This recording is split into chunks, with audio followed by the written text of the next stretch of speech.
Is it on? I can't see. I can see on the window that you can't see. It appears to be on to me. Yeah, we good.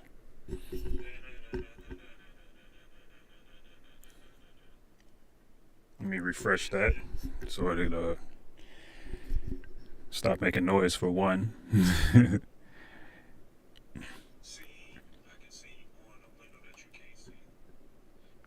Accidentally paused it. Didn't mean to do that.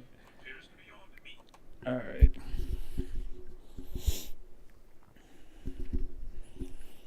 All right, everybody, we are here. Big stream hours afoot. We are back after 18,000 long years of spinal degradation and various other ailments that have kept me away from the Shooty Hoops discourse for far too long. My knee is killing me. But I'm about to just, chill out, take a look at some of these rumored trade targets for the Lakers, see what they bring in. I particularly want to see what's going on in the playmaking streets for a lot of these guys. You know what I'm saying? Because people are highly concerned about the offense and things of that nature. So we want to just see what they got moving and shaking on the offensive side of the ball. Can you find individual defense on here? I don't think you can. I'm using the high-low. It's the most organized of the basketball sites as far as finding specific types of plays and stuff like that and able to do so in relatively efficient manners. I don't know if I want to watch all of the offense. I think I'm going to just look at the passing first and just decisions being made. Of course, this is not a full comprehensive thing because I don't want to out myself and watch full footage and have some questionable sources. Even though this might be a questionable source now that I think about it. So, hey, maybe I should just watch full games, but I don't want to be on here live incriminating myself on some crazy stuff. So we're just gonna look at assists for now. We're gonna look at Murray first. I started looking at this yesterday, but I wanted to watch it until I saw like something that wasn't like I wanted to see like quality ball movement and things like that, forcing chain reactions in the defense and things like that. And I was watching for a long time before I saw it, but I'm gonna go through it. I'm a glutton for punishment, so I'm gonna wait until I see some things. I'm gonna try to see if I can find some positives in the playmaking streets for this gentleman. But what I've seen so far from him, and it's been a common theme, is that he only passes to like people who are obviously open. He doesn't make anticipatory passes that much. The ball doesn't hit the second side of the floor too often.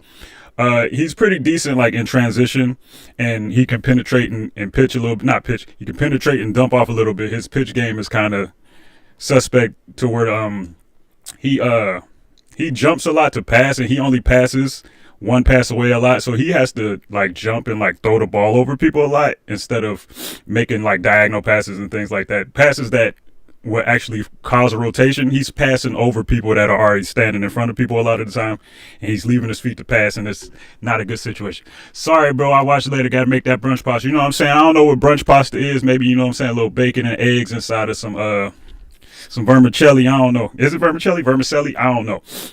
But we're looking at DeJounte Murray right now. Did I put turnovers on here? Because not only do I want to see the assists, turnovers could give you a lot of like the processing that he might have. Oh, I got turnovers first. We don't need that. That's a defensive thing that we can get into later. But where did the turnovers go? I just lost them. Do I want to? Do I not? How come I can't see turnovers on here? Am I blind? Am I the blind one? Let's start this over. Because I have messed up everything. There it is. All right.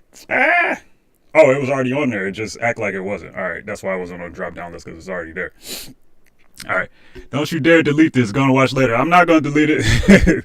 I was only deleting my test streams. I wasn't really deleting anything else. But let's get. We ain't gonna have consistent commentary the whole time, but a lot of his passes are of this variety. He's more of a hit ahead, two-hand chest pass guy. He's not really he's not really a great off the dribble passer across the court or just like across the perimeter.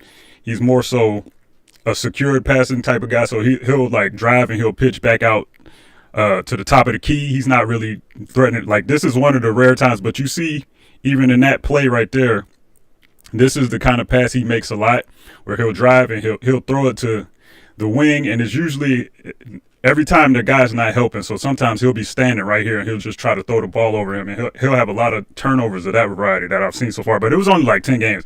But as you all know, I do a lot of assist compilations and stuff on here.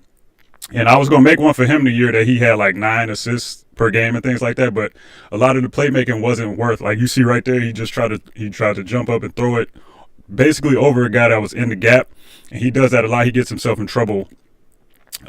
He's a last resort passer more than a proactive passer, I've seen most of the time. But he'll have some kick out stuff like that where he'll penetrate a little bit. He's obviously a good penetrator. He can get to where he needs to go. Like that's a good pass. That's a good pass, but it's nothing that you can't expect from any regular level guard in the NBA. This is obviously something that is probably a turnover. They mislog a lot of stuff, so like some of these plays don't really like that was a whole bunch of nothing. Let's see here.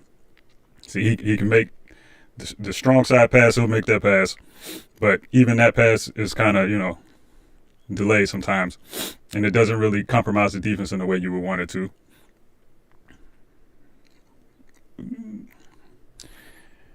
Just let this run. Just see what's going on here.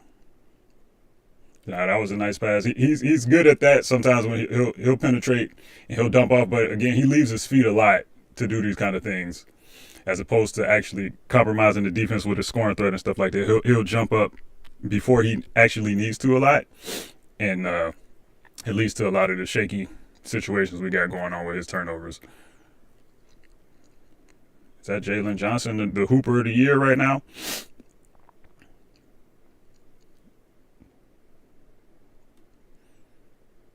Same kind of thing there. Let's see. Probably a transition situation. Little dump off. Real hoop being played on that sequence.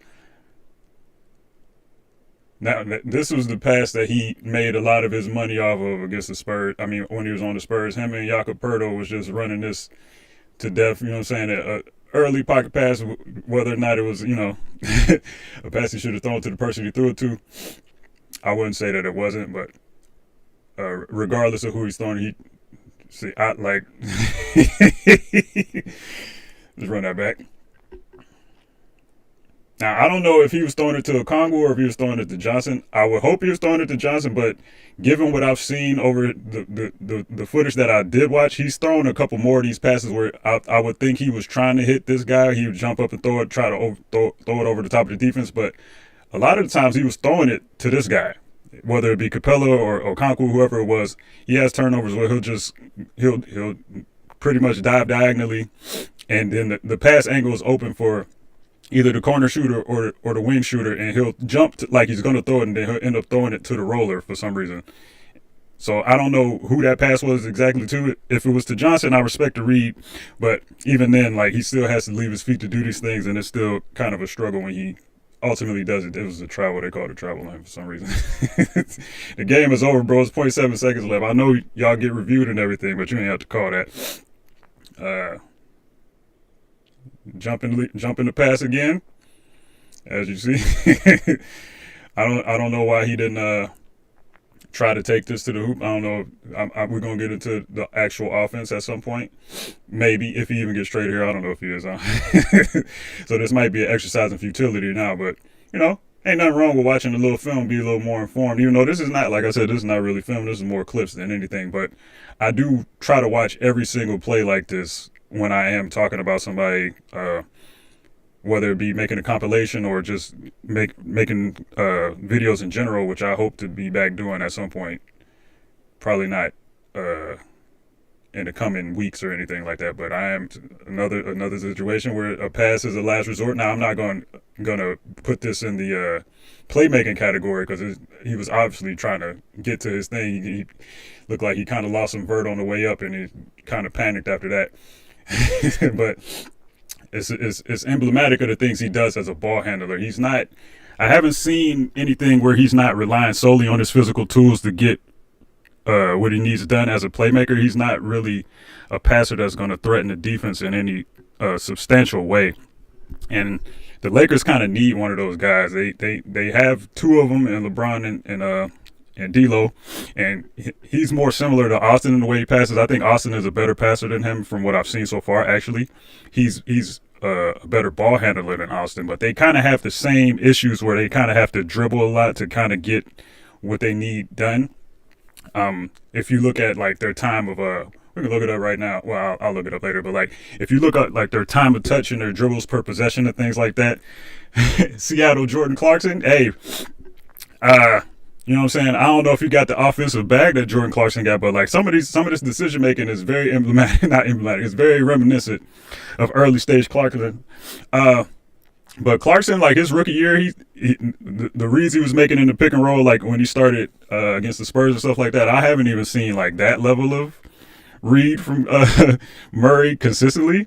But like I said, I haven't watched a lot of it, so it might not be, maybe this was early season stuff, because a lot of this stuff, all of these are from the play-in, so it's a little later in the season, then it'll revert back to like the early season stuff. But like all of this stuff that I've seen wasn't like high level reads. Now, that's not to say he can't make them. Maybe the offense stifles some of these things, but Trae Young makes the same reads in his offense, so I don't think it's that. But like I said before, you see another play where he's driving, he gets stymied, he tries to jump and pass over this guy. Like, I don't know. Now, I'm not gonna say that that's not a thing that people do, because I've seen players do it, but he does it at a rate that is not conducive to actual offense flowing, and it's kind of troublesome. I don't know why I don't have the sound on. I could put the sound on, but I don't want it to come in the mic, so I don't really need to do that. Hunter, perhaps a trade target. He gets hurt a lot, but he's more of I think he would be more of a quote unquote two-way wing than the guys we currently have. Driving into the gaps. Young Strus had him in the blender. Good defense by Donovan. Okay then, brother. I see you, brother. All 6'1" of you. They saying that man is 6'3". Don't believe it. If he's 6'3", I'm 6'3". Nah, he might be 6'3". Camera be having people look crazy. Let's see. See, this was the kind of pass I talked about earlier, where like you can see the read. Like if he's making it the pass to Hunter, then like I understand. But like it looks like he's passing his ball to Capella, and he is. Now it's not a bad decision. Per se, he could do like an underhand dump off and maybe the pass gets there, but like I said, he leaves his feet a lot to make decisions, and it puts him in bad positions. Now, he looked like he got his hand on it. I don't think Capella dropped that ball, but if this was a shovel pass instead of the pass he actually threw, he could have jumped up and shoveled it. Like we've seen that before, but he threw a jump up over the head pass, and he does this he doesn't have appropriate like velocity and touch on his passes when he tries to make certain passes. Now, maybe his physical tools can make up for that. The penetration, the Lakers do need penetration now, even though I do need to look at his finishing, because like even though he's a guy that can penetrate and stuff like that, his finishing wasn't like the best when I was aware of it like 2 years ago when I would watch him. Like he left a lot of stuff on the rim. He wasn't really like that level of finisher where he was breaking the defense down and like really causing problems for people. He was scoring a lot of points, but like at a certain point, is that a function of usage, or is it actually him being another play where he left his feet too early, but he kind of got away with it. Nice little dump off here. Capella was looking kind of washed in some of these clips. He rattled in a dunk something crazy that I saw yesterday. Respectable, nothing. Keep the offense moving kind of pass. He made the pass like a little more diagonality. I don't know how you want to say it. A little more of a diagonal read, a little more rotational situation going on, but even still, he still had to kind of jump to make it happen. Two-hand pass, and these things take time. Like if he was better situated, he probably still could have got that, but he didn't. Young man in the league, he don't know what's going on too much, so like he got beat on that play. But that's another ball that you could see getting stolen. Nice little pocket pass there. Look at Capella. Okay, he got a little more vert.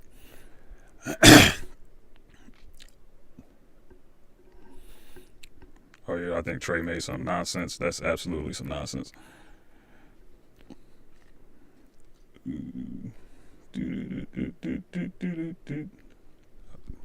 Thought I heard somebody lurking.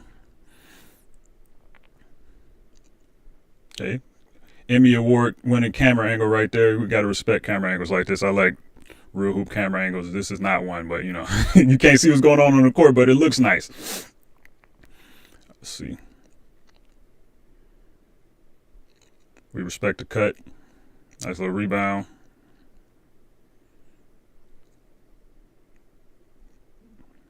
Let's see.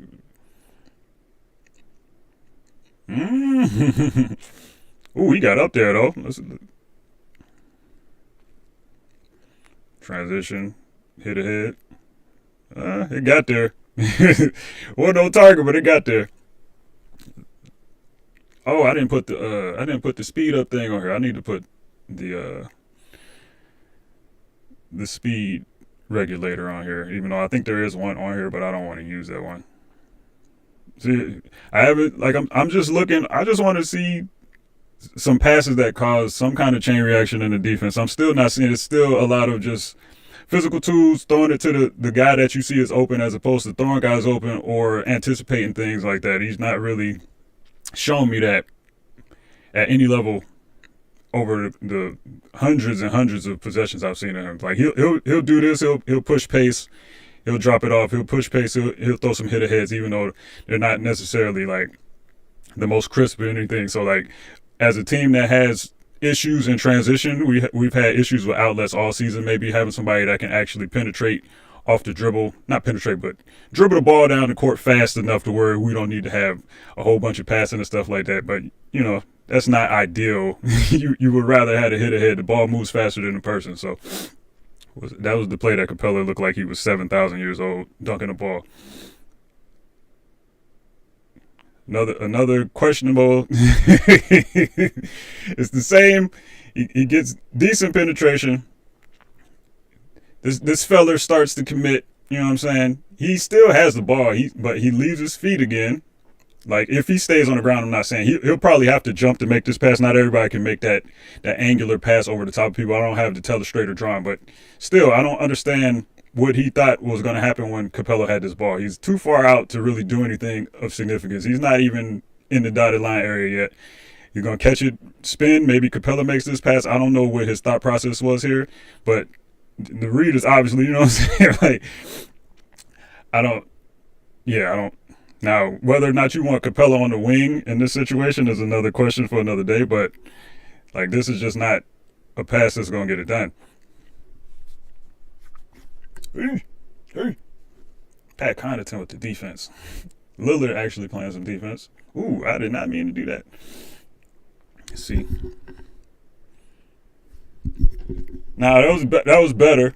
I saw this pass yesterday, but this is more of what you kind of want to see now. You don't want him to jump and double clutch and make this pass. Maybe I don't know if he thought that he was going to have to dump off to Kongu if he jumped up and Portis committed, but like the pass still didn't really get there with enough pace to really cause any reaction in the defense. It was more of a floaty pass, and Bogey's good enough to drive and hit a mid-range. Maybe you can picture a world where that's Austin Reeves and stuff like that. But the ball did not get there fast enough, and I don't think he necessarily made that decision in the right amount of time. It was more so a reactionary thing after he got in the air, and as we've seen, he leaves his feet a lot to get in the air and make decisions that could end up bad. But luckily, was that Ingles? Is that Ingles? No, that's Connaughton. He wasn't necessarily in position to take that ball, but he was there quick enough to recover. And like, if this is a lesser player, this might stall out a possession. So we'll give him credit for at least making the read to make a person have to rotate, but it's still emblematic of the kind of things that we're seeing all over his footage as far as him being a playmaker. I don't know, maybe y'all sure y'all want Bogey, Lakers?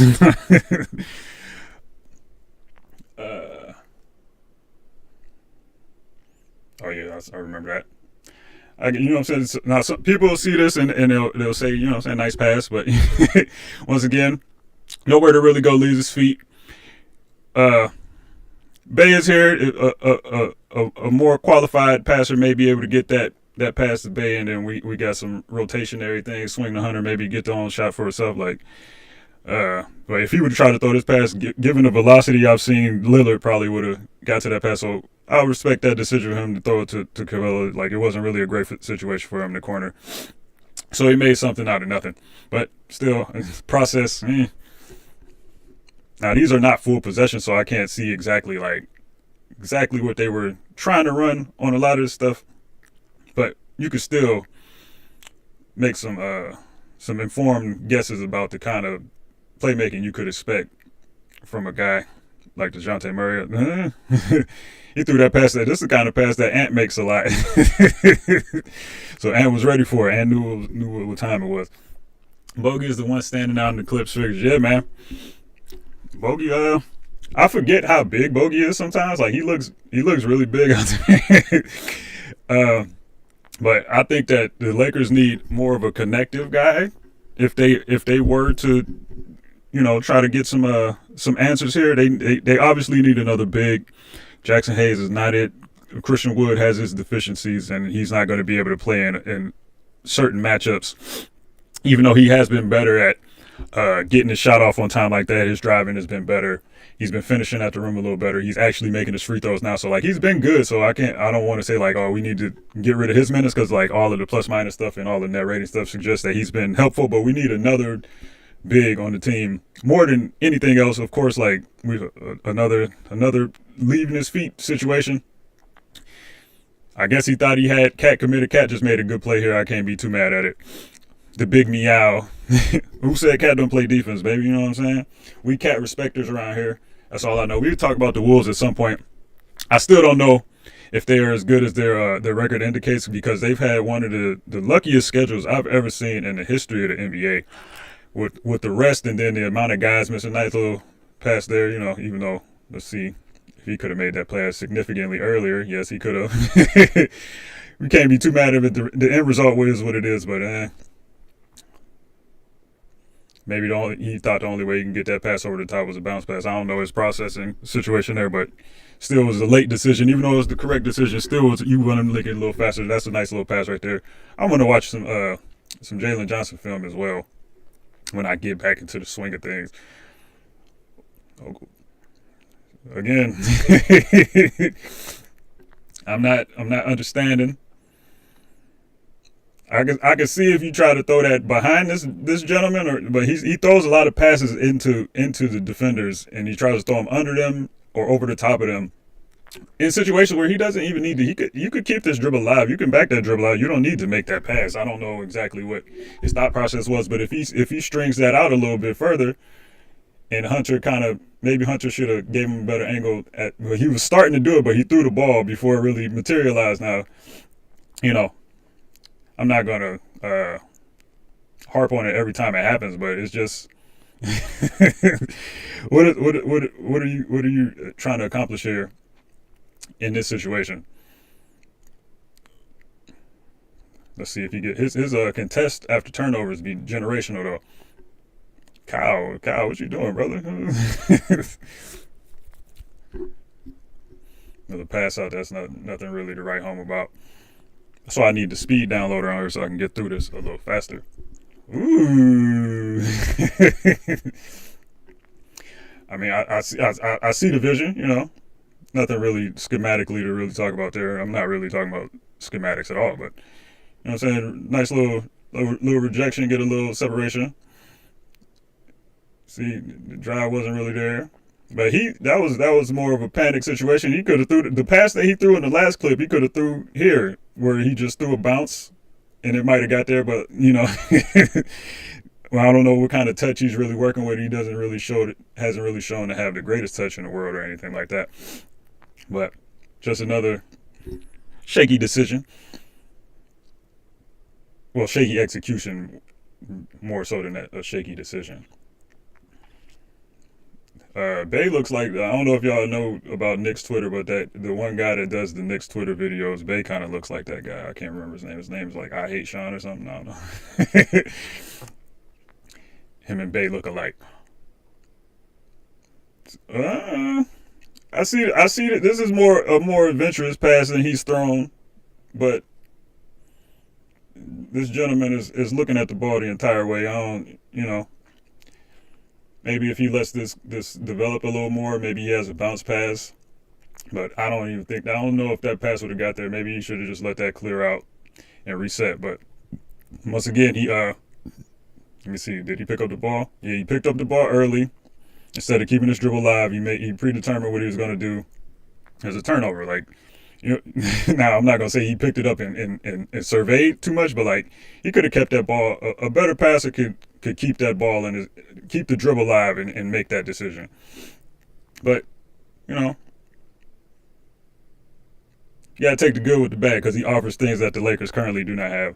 So, but it's any thoughts of him like transforming the playmaking profile of this team and stuff like that. I'm currently not seeing that. Like I won't say anything definitively because like this is still I'm still what this got to be November footage, early November. Yeah, it's November 1st. So like, but we did have some playing games. Now this is probably the best pass he's made thus far, and it looks like it's a predetermined like you know situation. So I'm not gonna like we're like oh you know what I'm saying. He was able to make the pass. He recognized what was going on, but that was I don't know if this was after a timeout. It's too early in the quarter. Maybe it's a post free throw situation. Maybe they had time to think about that because I haven't seen this pass across most of the footage. But maybe that's something they started working on and they're gonna start developing it. I haven't watched too much further in this footage, so maybe an anticipatory pass like this, even though it was still kind of it was just floaty enough so it got there. Trey still kind of had to jump up and get it, but Trey is short, so I'm not going to put that on Murray too much. But this is the kind of pass that, so hopefully he can make anticipatory reads like that at some point. I'm not going to say he's young. I think he's like 27, right? Here's another one of these passes. This one was completed. He left his feet. Angular pass. You know what I'm saying? You're going to leave your feet. I'd rather you throw it to this guy. But ball got there. Capella. You know what I'm saying? But we've seen that this was a turnover in several other situations. It was more of a not semi-transit, but early offense situation. 20 seconds left on the shot clock. So, you know what I'm saying? He caught them sleeping. He was able to make the dump off. I would prefer a shovel just, for angular purposes. But this fella didn't get airborne, so, like, it's okay. Who is that? Is that Muscala? Is that known rapper Mike Muscala? That is. Known barsman Mike Muscala. The man we got in the Zubats exchange. Or was that? But I think it was Muscala. I was so out of it by that time. I was done with Magic. I stopped paying attention. Let's see. This little dump off. See, like I think this is like if there's any utility that he's gonna have, if he does play for the Lakers, I think him and AD can kind of find some pace in areas that D'Lo doesn't necessarily push the pace like that and get AD dump offs like that often. Even though he finds him the ball in operational zones, and I'd argue like doing that more consistently is probably more important than being able to drive and dump off every like once a quarter or so. Like consistently being able to get a guy a ball in operational zones and letting him make a decision where he doesn't have to do too much. He has somewhat of an advantage as opposed to like being super spoon fed. I think is worth more of a long haul. Here's another one of those passes, but it's the same kind of screen, lob over the top, kind of predetermined thing that you can see that, I'm not going to put too much of the credit on him for that, even though he executed it. So that's all you could really ask for him in that situation. I don't think that was his fault. I think he tried to throw it to Trey, but once again, he's leaving his feet. Why are you leaving your feet? He could have strung that dribble out a little more. I don't know if he, you know what I'm saying, he didn't know that the trailer was coming, or I don't know, but I don't know if they could run into each other. I don't know, but even if you take an extra dribble to make sure that this clears through, the pass is going to be there. Swing action could have happened, like, but he leaves his feet to do a lot of things, and that you find yourself in trouble when you do that.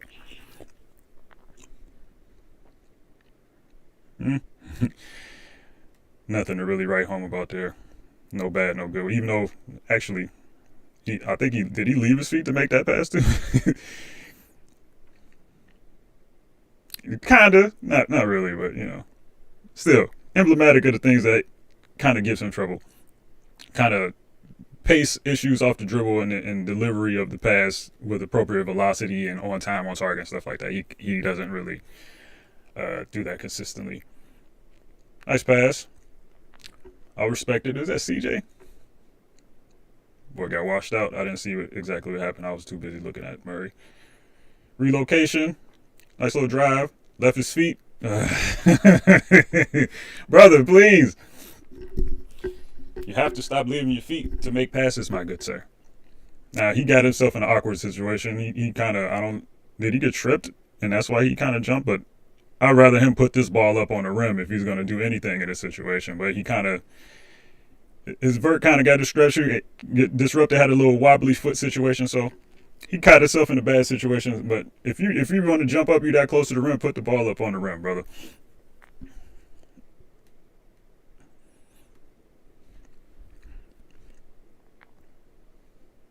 That's just Trae Young being a bucket. Bogey. ESPN Greeny with the mid-range, you know what I'm saying?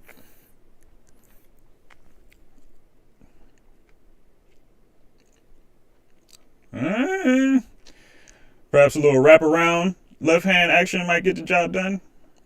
But he's lurking, so, I don't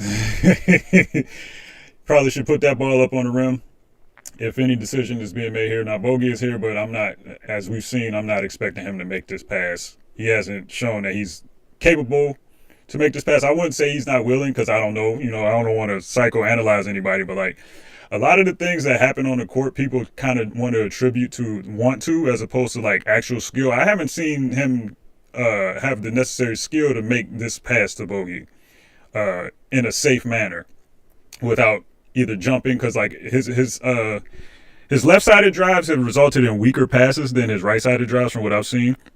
So like even if he tries to spray this ball out to Bogey, it's probably not going to have enough velocity or accuracy to really get there in the way you need it to. But if there was any situation in which you want to leave your feet to jump and pass the ball, I'd probably, given the level of these two fellas right here, they're probably not going to be able to recover in time to stop a jump pass here. But it is what it is. I need to get one of those telestrators. But, that's another conversation for another day. I don't think I'm going to sit here and watch all of this because we can probably get into some of his actual beneficial offensive traits. Probably, I don't know if I want to look at LaVine. I've seen a lot of LaVine footage. I have a LaVine video on this channel. I'll look at him, I guess, but I don't expect to see too much different than what I kind of showed you guys in the video with his playmaking and with his scoring off the dribble and stuff like that. Well, there could be some interest in whether or not he's lost a step due to all the knee issues and things like that, because he was the one thing that LaVine really offered that I haven't really seen a lot of people have at his level was off the dribble scoring, and it was off the dribble scoring in terms of, good result here, but once again, leaving the feet, shaky velocity in angler. But LaVine was really good at like getting to spots with either hand directionally driving to the paint, stuff like that, particularly going left. So if he still has some of that, that could be something that the Lakers need. Another jump pass in the paint to a diving fella. You know what I'm saying? It got there this time, but just me. I prefer that ball to go to Bogey over here. If you're gonna jump, if you're gonna jump and make that pass, but what I'm saying, Williams was lurking. I got to get my Jalen Williams video back up and running. I was making one of those a long time ago. Now everybody knows that he's one of the hoopers of the hoopers. So I'm not going to be saying anything that anybody doesn't know at this point. But I did have a video ready to go. Not ready to go, but I posted his compilation and I had words written and things like that. But when I was recording it, it got all bad for me. So that's why we haven't seen it. Wait, I didn't really look at that play real quick. Let me go back. Then look at that pass, actually. Okay, Bogey. Oh, just a little simple. Let's see. This is defense, so he's probably gonna get a transition assist, or maybe this is just something that was mislogged, and that's what it's looking like it was. It was. Where was that? Mexico City. Okay. Nice little pocket pass. Like I said before, this is what got him to 9 assists with Jakob Poeltl. It was mostly this. Like, he can make a pocket pass. They don't necessarily lead to early buckets a lot. He makes them at the free throw line, as opposed to like he'll make a early pass at the free throw line, and then like Poeltl got a lot of floaters and things off of these kind of situations. Like, this was more of a commitment, so he was actually able to get to the rim. The weak side help wasn't really there to tag that. So he was able to get that all the way to the rim. But like, he can make that pass in certain situations, but even that is not like a fundamental play that he makes often.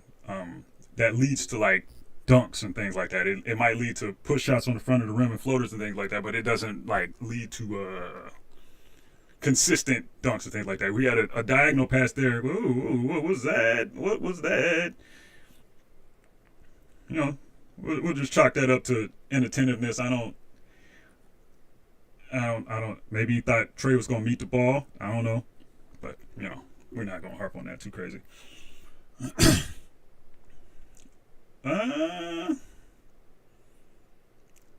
He didn't leave his. Oh, I was about to give him credit for not leaving his feet, but he did it again. A lot of last resort pass. You know what I'm saying? Now, of course, the contest was what it was, so I'm not going to say his decision making played too much of a part in that, because he was obviously trying to get a bucket, and he kind of got, you know, and spacing wasn't great here. It wasn't. He didn't really have any good options. But again, if this is you're better off just putting that up on the rim, trying to get it up on the rim. If you get blocked, maybe you can get it back. But you know. That play just is what it is. We can't really glean too much from that. Ooh. Ball handling, turnover. So, you know, there's a place for that, but we're looking at passing decisions right now. Nothing really there that we can, well, unless we just talk about how you got kind of another ball handling. I don't know if they have like bad pass filters on here. Maybe they do. I'm not sure if they do or not, but we don't need to look at that. Just got a message. I don't know what that is. I'll check that later. Ooh, super air ball. Was that Bam? Was that Bam throwing that up? It was. Another inconsequential turnover for the purposes that we are currently, you know, looking at. Another situation. You're leaving your feet. Let's see. He's more comfortable making this pass. Like I see. Like, I guess he thought that his jump was going to influence this brother to go over here, and then he was going to have the angle. But like, again, he's leaving his feet to throw the ball over top of somebody, as opposed to passing people open while being ground bound or just making the right pass in this situation. This pass right here is probably not going to lead to a swing situation. Maybe if he makes the pass a step earlier, maybe we have some commitment here and then he can throw it out here, but this is just we can't have that kind of situation going on if you want to call yourself a super playmaker, man. All right, let's see what we got here in the corner. Bad situation. Bogey. That's Bogey getting a bucket.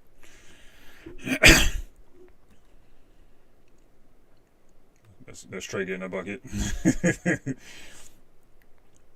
But I'm still, aside from those lob over passes that we saw earlier that had a built-in screen into the action, like, let's see, did I see anything? The defense ain't buying anything selling when he's in there. Yeah, man, he doesn't, even when he jumps in the air, he's not doing something with like purpose. Like, I can see if you get to a area of the floor and you're looking at the rim, you jump in the air and you throw it out to the side, or if you have two options over here, you jump up, you look at one, you throw it to the other one. Like, we see that all the time. But he leaves his feet and he's like he's either facing the sideline or he's like jumping and looking backwards, or if he's looking at the rim, he's not really, like, the options that he has aren't like the greatest decision making options, and so he gets in between You can be in between as a passer, but you don't want to be in between as a passer in the air. And he does that entirely too much. See, this is the pass he should have made earlier. Like, just get off of it. And then, but of course, that wasn't. I don't think that was Trey when he had the option last time. I'm getting a lot of messages right now. But you know, just make the simple read. Sometimes you please stop leaving your feet. If there's anything to take from this footage, that this brother just needs to stop leaving his feet. That's not the only thing you take away, but you know, if you want to just tell somebody like, I was watching Dejounte Murray playmaking. He another questionably paced pass, having to jump over Jalen Brunson. Now, I'm not gonna say he should have threw a hook pass here or anything like that. Even though you probably want him to hit Okongwu if he's gonna hit anybody. Like, there's evidence that he kind of understands sometimes that like this pass will cause a chain reaction, and then if Julius goes here, he can hit him, and we can have some situation here. There's nobody in the corner, so I don't know exactly what that would have led to. I'm not not Congo. This is Capella. I'm not particularly familiar with his short roll game at this stage in his career, but we can't be too mad at the decision he made. He made a pass that caused a rotation, at least, of some sort. Bay just made a good shot though, because like I said, the velocity wasn't great, the targeting wasn't great. Julius Randle makes this pass better than Dejounte Murray made that pass. I'll tell you that. So he was ready for it, but they got a bucket out of it. So, but a lot of it is choppy. A lot of it is not with the appropriate pace. Leaving his feet to pass again. Let's see what the other side of the floor looked like. I guess Randle was in there, so the kick out was questionable. He's like, we know that he's not capable of making this pass. Hart rotated over, so the pass was, let's see, Julius is in between. It was just a lot going on here.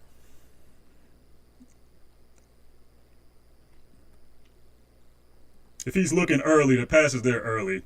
But he's not the kind of off the dribble passer that's going to get that pass there in time to really do anything. So he's looking. He's not really even considering that as an option. He got his head down a little bit, just trying to get to his thing. And as a result, you got to pull up, and then I don't know what he's accomplishing here. I truly don't.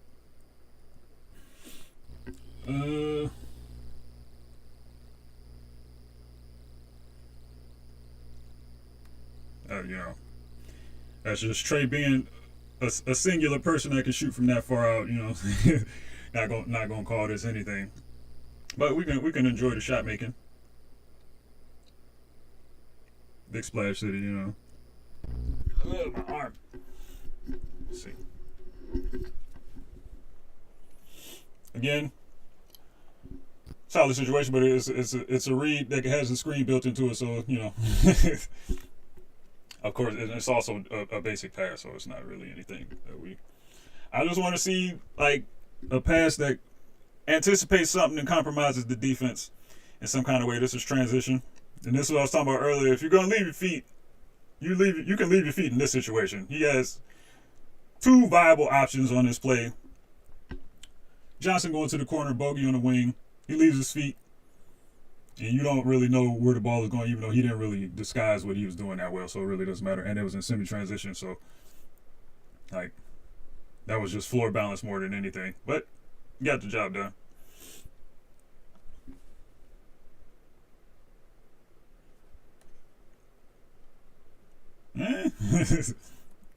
Do I like this pass? Not really.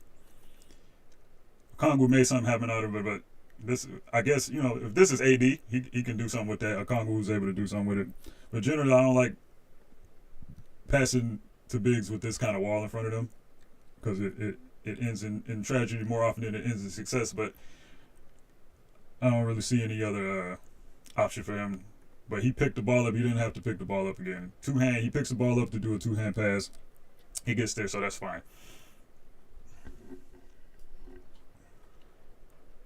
I think I'm gonna stop at December. Yeah, and so we can actually look at something else. I don't want to be here saying the same thing 16 different ways. This looked like it might have been a nice little pass. Nope, it was. It was. It was a less complex read than I thought it. It looked like I was looking out the corner of my eye, so I just saw a ball go over the top. I thought maybe he threw some kind of hookery or something like that, but nah, it wasn't. He was looking directly at him, two hand chest pass, same situation. This transition, nice little bounce, maybe dump off, dump off. See, now this is a highlight reel pass that might trick you into thinking that this is how he is all the time.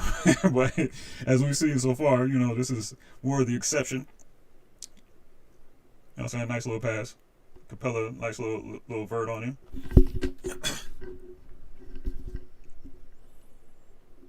You took the play that was there. Nice drive. We attacking closeouts out here. We need some attacking closeouts on this roster. DeAndre Hunter's probably not the one to give it to us, but we need some ability. I've seen enough. Get him to LA. I just realized I had the mic backwards. I ain't gonna out who you are, but shout out to you, brother. You know what I'm saying?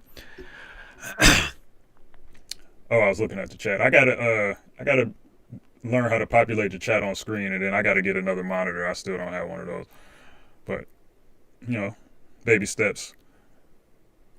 Nothing really of note there. This will go a lot better. Next time I'm gonna have the video speed adjuster on here so we can go through some of this stuff a little faster. Then you give them a little look off the, what I'm saying, create the angle a little. Yeah, kind of.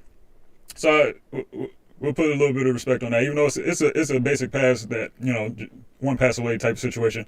But he did at least hold the defender with his eyes long enough to get that pass to where he can get a credible shot attempt. He's not looking at him. Fires the ball, able to get that shot off in time. So good play by him.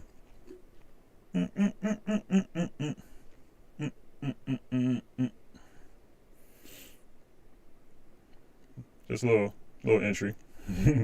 Nothing too crazy.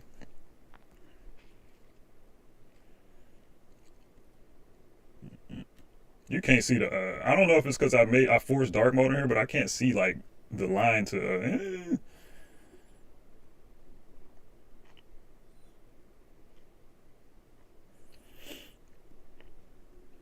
Not every pass needs comment.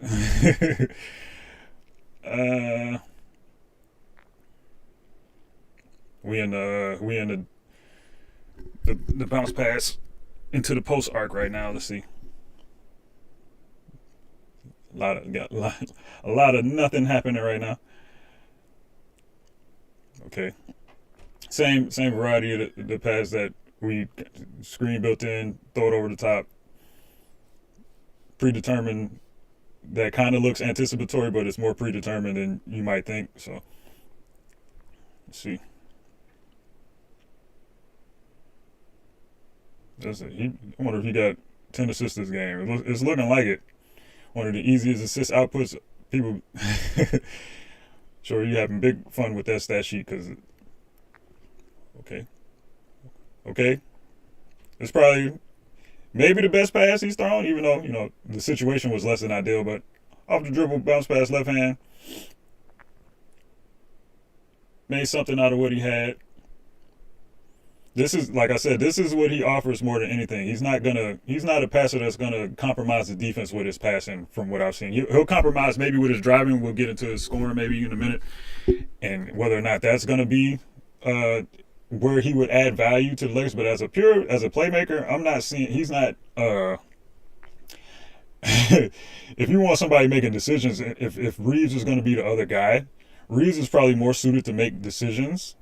Like, I'm not going to say execute those decisions, but if you want a decision to be made, I think Reeves has more of a feel as a passer for making those decisions than Murray has shown. But Murray has shown more of an ability to penetrate consistently, at least. And if defenses react to him in different ways, because he's not playing with LeBron and AD out there, so the floor would probably look different.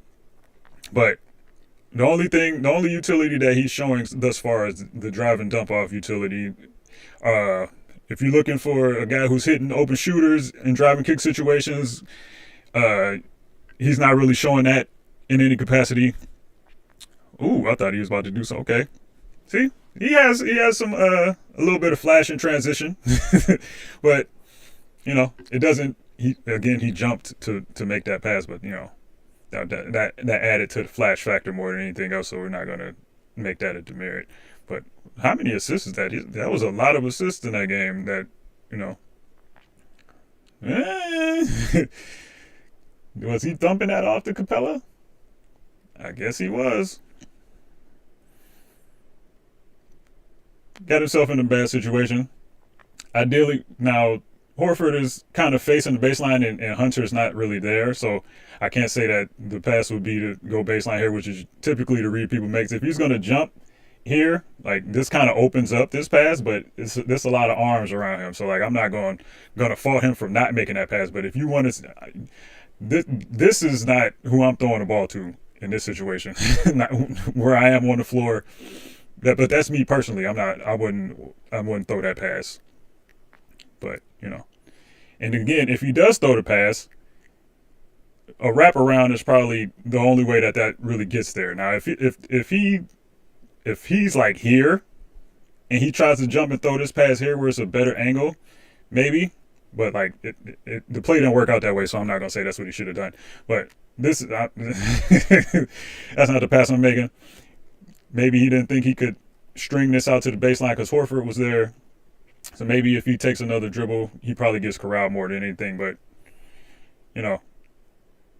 this is not the option I would have chosen here. Maybe, but him getting himself in this situation in the first place is kind of a question of whether or not he overpenetrates and things like that. We'll see that on his scoring possessions more so than his passing possessions, because his overpenetration doesn't really show up because he's jumping before he actually like fully overpenetrates. So maybe if he's hunting and scoring a little more, maybe this is a possession where he strings out the dribble a little further, maybe goes back or tries to explore baseline and sees what happens there. But that's not really a decision that we like to see. another nothingness possession as far as his ability as a playmaker. Wait, I said I was going to stop in December. It's got to be December by now. It's not.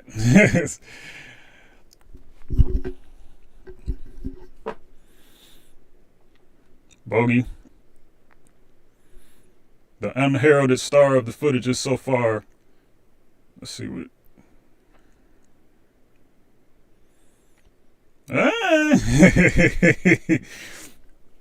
I'm not mad at the process, even though like somebody else probably makes this skip pass to Griffin. I haven't been in tune to what Griffin's been doing this year. He had a strong start to his rookie season, or was that the rookie season? But I stopped kind of paying attention to the Hawks at a certain point. But somebody else throws this pass over the top, and then we see what happens with the rotations from there. But he's not really concerned with that right now. He gets to where he wants to go. He causes maybe Okongwu dove a little too hard. Maybe he should stay in the dunker spot, make himself a little more available instead of kind of moving forward like he did, which kind of made the angle a little like, he didn't like, maybe if this is a lob, but maybe he tried to throw a lob, but see, it's a lot to process here because he left his feet, which again, leaving your feet, maybe if he stays ground bound, Horford's not primed himself to jump like this, maybe a lob could happen in that situation, but Okongwu perhaps should just, settle in the dunker spot a little more, like just stop right here. Ooh. Okongwu stops right here. Maybe this pass is a little easier, maybe, but the way he tried to deliver it, Horford did a good job of putting two hands up, contesting the shot and contesting the pass. So can't be too mad at it, but like it's just another one of those jumping past turnovers that we've seen littered all over this film so far. But at least you can understand in that situation why he was Bogey only 42% from the field. Yeah, we're talking about made baskets right now, brother.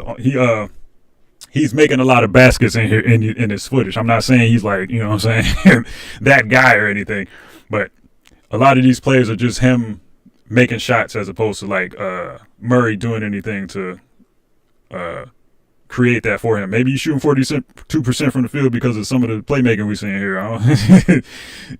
You never considered that, did you, brother? No, I'm playing. But let's see. I keep not looking at this. What happened? Derek White NBA All-Star Derek White? Maybe. This was not worth looking at. It's not even the right team. All right. Off-ball movement made the appropriate read, even though he didn't really kind of threaten this. Like maybe he did. Maybe he can't. I can't really see where he's looking, but like maybe he could have like influenced, would have looked there, see what happened. But he got off the ball like he should have, and a shot was made. So that's okay. Is it December yet? It is not December. This is the last. I'll look at the Bucks game too.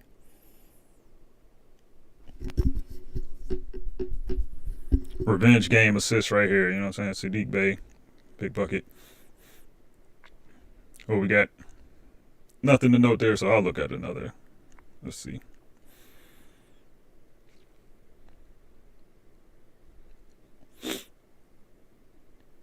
Oh no, I thought that was going to lead to something positive. But again, leaving your feet. Now, sometimes you got to kind of act like you're going to do something to influence the defender. He did influence, who is that? Is that Middleton? Influence Middleton to at least contest. Beasley's trailing, so like, I'm not too mad at him for leaving his feet here, but he has to see, like, if he's looking at the trailer, he has to see Beasley coming. So, looks like he looks. Maybe he doesn't, but probably better off putting that up on the rim, maybe a little step through, because players are often overreactionary in transition anyway, so this probably could have been, you know what I'm saying, show the ball, a little step through, if he influences them to jump, try to lay that up as opposed to this pass he threw. But, that wasn't too egregious.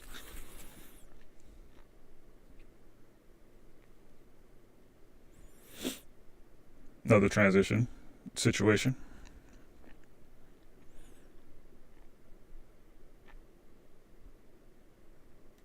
Nice little dump off. Again, this is probably what he offers more than anything else. Early transition, pushing the pace, or driving and dumping off like this, even though he hasn't shown to make the decision consistently enough. But we can picture that being AD, even though he might not be down the floor in certain situations like that. All of this is transition, it seems. I want to see some more half-court decision-making, even though I think we've seen enough to kind of see what we've needed to see.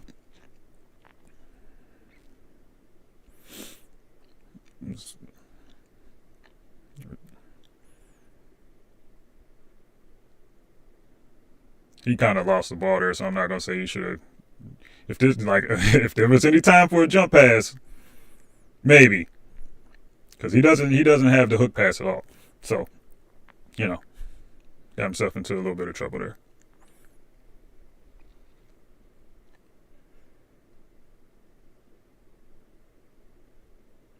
Bogey again.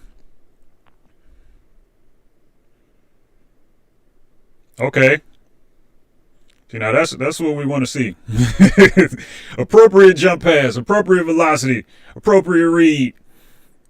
All these other jump passes he's been throwing so far have been pure foolishness. But this one right here, it was appropriate, even though he probably, the jump kind of sucks everybody in, so I'm not going to be like, oh, he didn't need to jump. But, yeah. You know what I'm saying? You can't be mad at that right there. That's more of what you want to see in terms of pace and on time, on target type situations. Appropriate jumping. So maybe that's the best pass that we've seen thus far.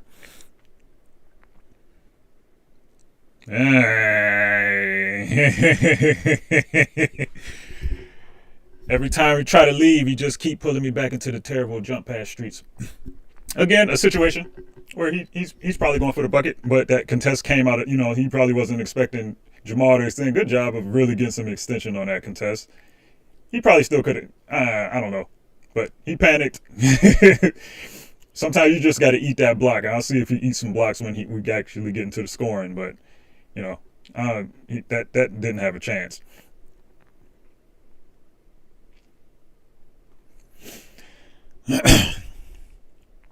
Let's see.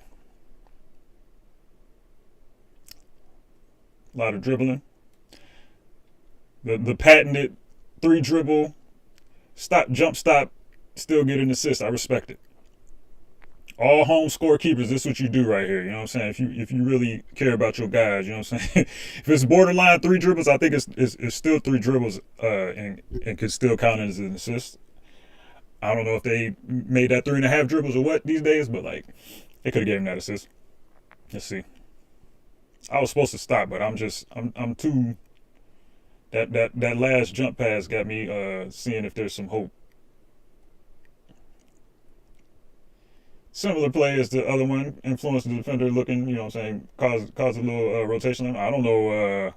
I don't necessarily know if he needed to help right here because, you know what I'm saying, this man looked like he had enough of it covered because he's not really behind him. They're kind of in the same area. I don't know what the principles were there. Maybe he thought that he didn't have it super contained. Oh, maybe I see his thinking there because he wasn't really in a defensive posture. Either way, he was kind of in between. So like, if you don't drop down like that, maybe you're scared that Murray gets all the way to the rim. But you probably didn't have to drop down that far. So, but you know, it is what it is. Oh, that's Siakam, new Indiana Pacer pass out Siakam. Ooh, wait a minute, brother. We flopping or what? Oh, that's Boucher. Boucher a little light in the water, so maybe, you know, decent pass of the wraparound variety. We would like to see more. Even though, that's against his the man that made him a lot of money. So maybe he brought out some new tricks for Pirtle. Pirtle had his hands a little high, so that pass was able to be completed. But you know, good pass.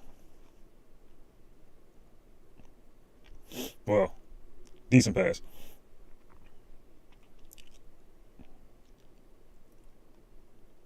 Ooh. Okay, see this second good jump pass decision he's made. Well, not second, but second in recent memory. He saw. I'm assuming he saw the Boucher sunk down a little bit, but he was already in air, so he was probably throwing that regardless of what he was about to do. But sunk down, pass was there, made the pass on time. Good stuff.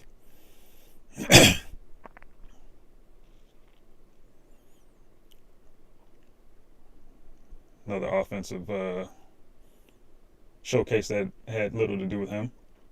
Let's see. All right.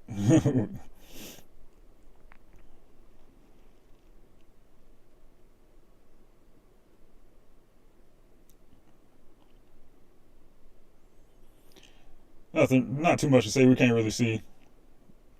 You know, he just attacked the closeout, got the ball to a guy. Nothing really to talk about there. Ooh, my arm is starting to hurt. I need to get my mic stand fixed. Well, not fixed. I need to. I have one of those. What's it called? Like shock absorber mic. I can't remember what it's called. It's like a shock mount, and it kind of like it's a whole bunch of strings and stuff. And I'm not well versed in how to put the strings together. So I just got I just got this, and I got to put the strings around this thing. So I'm gonna have to YouTube that. You know, so I got another mic stand, but it's holding my other mic, so I ain't gonna use that one. But I can't be holding this mic like this for this long. Well, I can, but you know, let's see.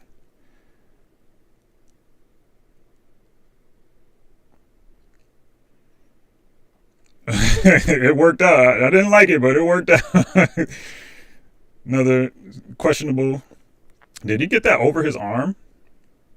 Again, if you're gonna, just me personally, if you're jumping the pass off penetration, I prefer it be a position where you could wrap that around as opposed to the pass he ultimately ended up completing here, like over the head, two hand, throwing it downward, like that's a recipe for getting that stolen. But it worked out, so can't be too mad at it.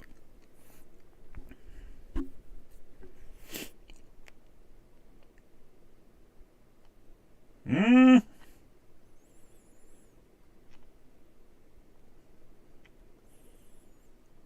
That's just a directional overcommit right there.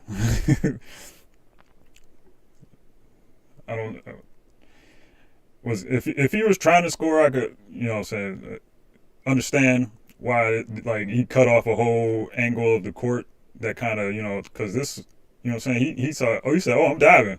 He might could have had something like that if he was actually a little more oriented towards the rim as opposed to the drive he ended up giving, where he looked like he might have tried to two hop into a little fadeaway situation possibly, but he saw this cut. They had cuts on both sides, so I'm not too mad at the actual goings on here that kind of led to this. But even here, I would say like if you're gonna throw a pass to one of these guys, you would prefer it to be a bounce pass, but it's so cluttered in here. I can't see what like where his feet are and like what I'm saying where his hand angle. I can't really see good enough to be like, oh, this should have been a bounce pass. But either way, not the most desirable pass.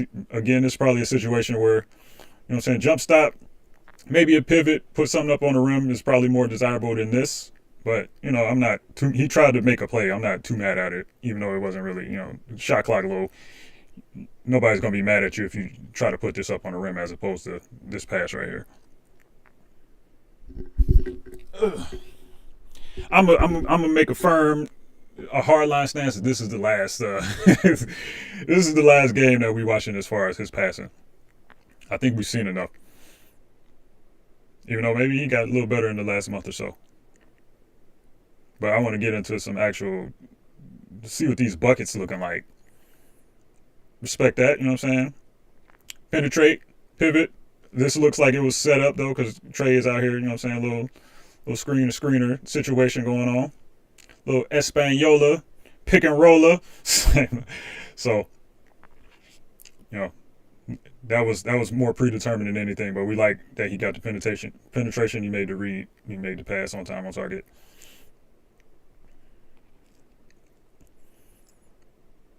Oh, okay, little. We call that the Dudley. You know what I'm saying? Dudley was cooking with that with the Nets.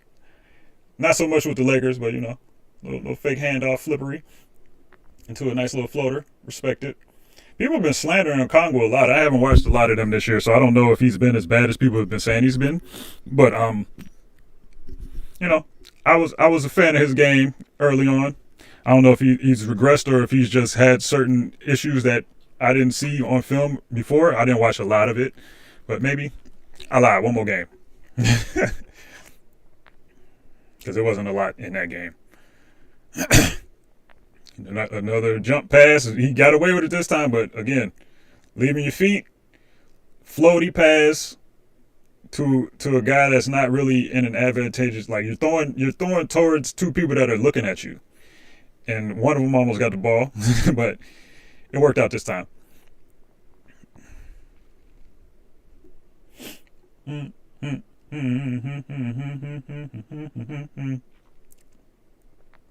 See.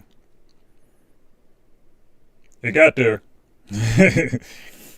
I can say that it got there at least. You know what I'm saying? A more seasoned passer probably is skipping this, but he had to reset. I don't know what was on his mind if he thought he could get to the little bucket or whatever, but reset. Use his physical tools to get past Okoro a little bit. Not past, but at least enough to influence him defensively to where he had to take a certain angle that opened up the pass a little easier because he had to flip his hips. You know what I'm saying? But still, Jared Allen is here. He's looking at you. Jump pass. If you want to jump, if you jumping, let me see what Donovan did here. You jumping? He was coming to sink in. You jumping pass. Throw it to this fella. I don't know who is that? Forrest? I don't know who that is. I feel like I know who that is, but I can't tell you who it is offhand. But and Patty kind of left the scene. So like it's probably when it led to a swing situation. Oh, this is not. Hold on. Patty Mills. Okay, why did it go back so far? Am I tripping? Am I on drugs right now? No, I'm not. What happened? Okay, so that one was that. If I had the fast forward button, I could get through this faster instead of having to watch this. Okay, yeah, that's the same play. But out. But Patty leaves, so it's not going to lead to some. But he sunk down. perhaps you throw that here. But the pass, it was also there earlier. But, you know, we're not expecting him to make that read.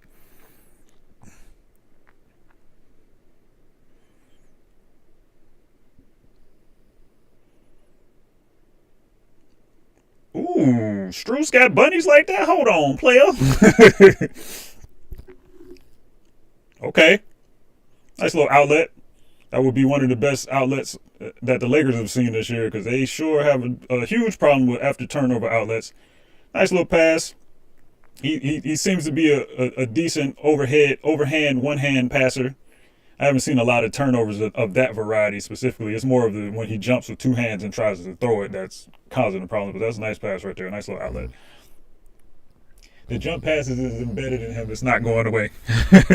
He jump pass on every drive. Yeah, man. It's I don't know how long ago you sent that, but brother, it's what he does. It worked, I guess.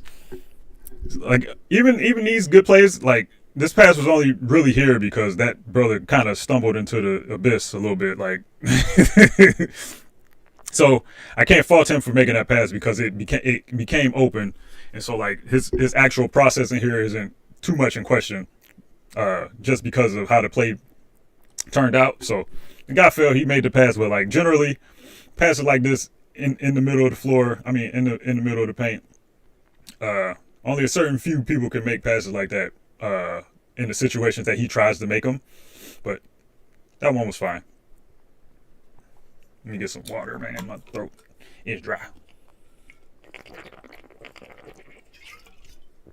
Nice pass. Quick decision. And we could see when you make a quick decision, rotations happen. This was more so caused by the drive than anything else. Him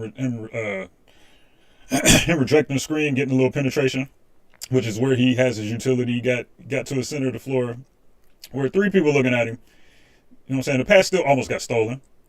But, you know, it was an appropriate decision with appropriate pace that you can understand.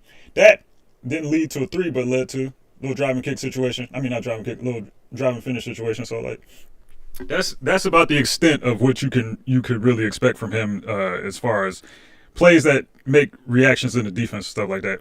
We're gonna stop looking at this for now, so we can kind of look at some other aspects of his offense that might be because we don't want this to be like, oh, this guy doesn't have it. We don't want we don't want to turn it into that kind of party.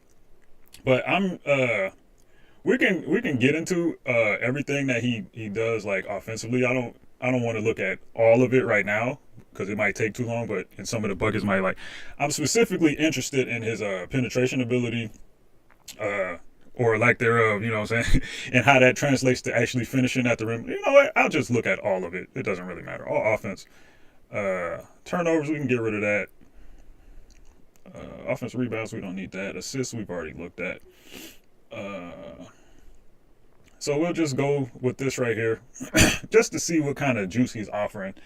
Because like I said, when I saw him 2 years ago, when he had the All-Star season, I wasn't necessarily impressed by his ability to like penetrate and finish. Like I can't remember what the numbers were, but like he left a lot of points on the table.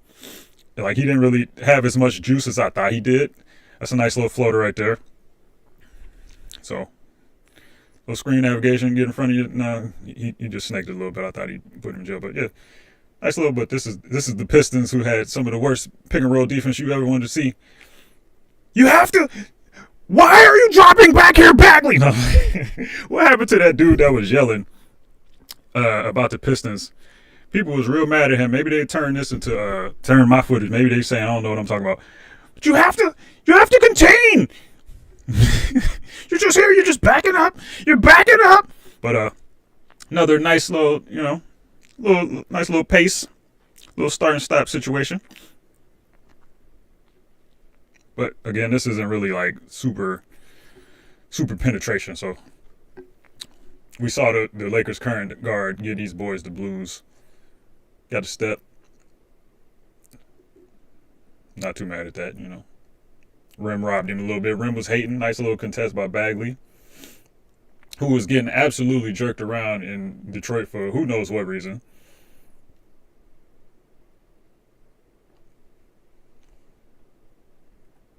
off the dribble. It's not really as much to talk about looking at this kind of film than the passing situation, but we can look at these buckets. Okay, do I got misses on here? He must have been cooking these boys. Let me make sure I got the misses on here. Wait, I'm tripping. I saw a miss. Of course I have the misses on here. You saw them already. Stop.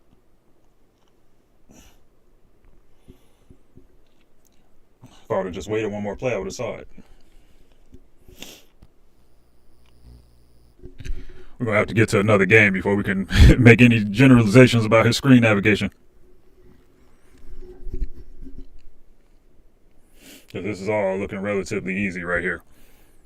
Killian Hayes, Ringers #1 draft pick. Got that thrown to Bolivian. Kind of, he took off kind of early for the kind of layup he just tried to, but it's all good. That dude funny. Yeah, man, that cat. Yeah, he didn't seem to understand certain principles of rotation and the kind of defense that NBA defenses play. He was talking from more of a like general what you would do if you were coaching like high school. Like, of course, there are situations that he was correct about, but a lot of the stuff that he was saying was not matching up with what was actually going on the film. But he was funny for the 10 days I saw him on Twitter. I haven't seen him since, so I don't know. He understands some things. He was oversimplifying a lot of the concepts that he was seeing and just attributing why aren't people doing certain things, and I can't remember specific plays, but the things he was saying had explanations from a defensive standpoint or an offensive standpoint, whatever read he was complaining about at the time, that kind of made what he was saying it's you're thinking about this on the surface level as opposed to certain rules that a specific team might have, certain coverages that they might be wanting to play just because of the person they're playing and stuff like that. So he was talking about people committing in certain situations that they should have committed to a certain kind of coverage when it was obvious that they weren't really, that wasn't the goal of the thing that they were running at the time. But hopefully he either fixed that or I don't know what happened to him. I don't even know his name. Somebody else was posting his clips on Twitter. It wasn't from his Twitter page, so I don't even know that. I can't remember what his name was, but he was in his supply closet. You know what I'm saying? Getting those bars off. Man, I'm about to download this now. This is taking too long. Oh, I have it. Why is it not working? I already have it. Are you serious? It's been. Oh, it popped up after, because it definitely wasn't on the last set of footage unless I'm drunk. See, it only works when you're not in full screen? Is that what's going on? What is happening? See, now it works. I don't know. Let me see. So if you start the video in full screen, so I'm going to let this run. Okay, so it doesn't work in full screen on here for some reason. So we're just not going to use it. Well, we could keep it like this, I guess. It's not really too much different. This is a lot. See, this is why I wanted to break this into this driving, and I wanted to see his driving capabilities and his shooting capabilities, because he's shooting a high percentage. He's not really shooting a lot of shots off the dribble from what I've seen. Well, he's not making a lot of them. But how many games has it been? He has 20 unassisted threes, I think, something like that. So I want to see how much of the shooting is actually him actually improving as an off the dribble shooter as opposed to just catch and shoot situations, because his percentages are good. I don't remember how many attempts he has offhand right now, but I just want to see if the shooting has any sense of sustainability, because if he's coming back, you're getting rid of your best shooter and your second best passer. I think he's probably a better passer in the half court right now than Bron is. But and I'm not talking about Murray, I'm talking about D'Lo. So you got to replace that somehow. And we've seen he's not replacing the passing. He's simply not. But if the shooting is adequate and he's doing this to people off the dribble, even though that's Kevin Knox, you know what I'm saying? Shout out to Kevin Knox. So nice little move there.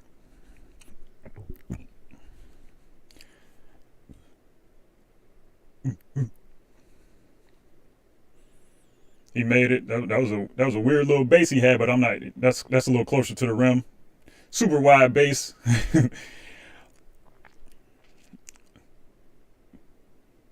Speed, I ain't too mad at it, but there's something mechanically here that looks a little funky. That will it be translatable? It's here, so he was able to kind of get it to the. It wasn't as far of a shot, so maybe it's not going to be much of an issue if he's in the middle of the floor. But like that's a little choppy. Let's see. Oh, they was in a dogfight with these boys. That's a little more close. Like I ain't gonna write too much about that, but that was obviously not his normal form. But even here, nice look, but doesn't look supernatural right now. But it ain't nothing too crazy. I'm sure he can make that shot with some regularity, but it's more of a functionality thing for me. You can see in certain movement patterns like whether or not like a jumper is like comfortable for people. That didn't look super comfortable for him, but maybe he got to a point. I didn't think Fox looked super comfortable as a shooter for a long majority of the time. I still don't think it looks that comfortable, but he's making them, so like can't really complain about it too much. Okay. Nice little, you know what I'm saying? Semi-contested. Influence the defender behind the screen, get a little open shot. That was good reading of the situation, good shot.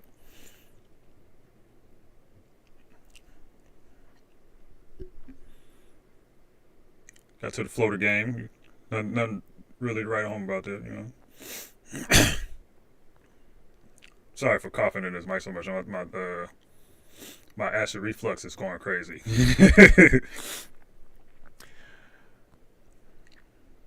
But it seems like it's running well so far. But if there's any like if you've seen any like stuttering, chopping, anything that, please let me know. I had to run this at a lower setting because I haven't figured out like OBS settings and stuff like that because I was just running like me, so like I didn't have to really do too much on the older version, and this is still not the highest power thing. I didn't get a desktop or anything like that. This is a laptop. So, like, if anything is still kind of choppy, it's not probably going to be in 60p or anything like that.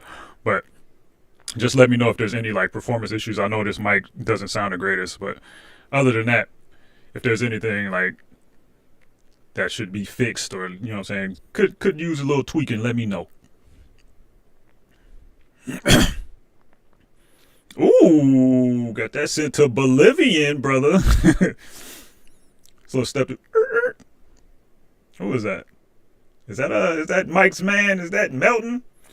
Mike Garcia was the first to tell us about DeAndre Melton. DeAnthony Melton? I called him DeAndre. He was very sad, you know what I'm saying, that the Lakers wasn't in on that Melton train, you know what I'm saying? And at first it was a little shaky for Melton, but he rounded into his own. Now we seeing the kind of guy that he could be, you know what I'm saying? Mike is all about rangy defenders that can shoot that ball, you know what I'm saying? Big Michael Cooper fan, you know what I'm saying? If you ever want to know some real hoop, I'm gonna type his name in the chat once again. We're gonna shout out our dog Mike one more time. Ooh. My computer is on a thing that. I put the wrong. I didn't put his whole name.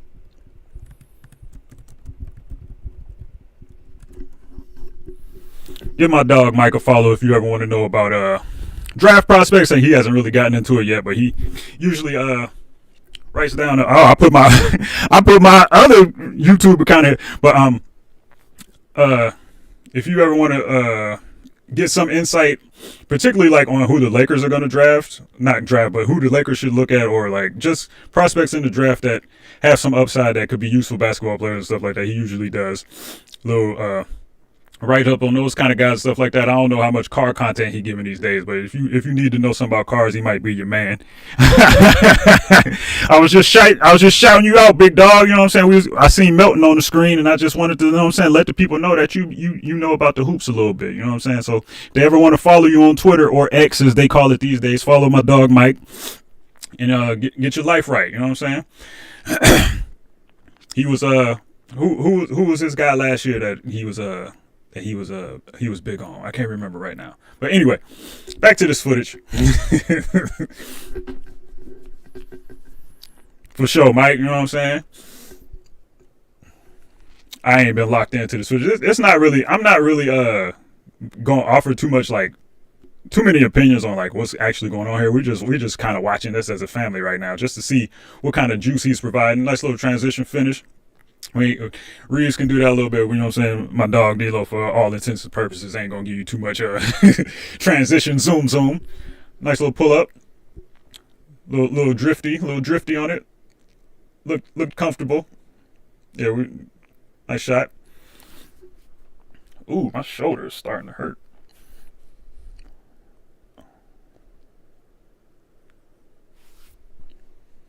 So what was we know the Pacers ain't playing no defense, but what happened here, brother? Obi.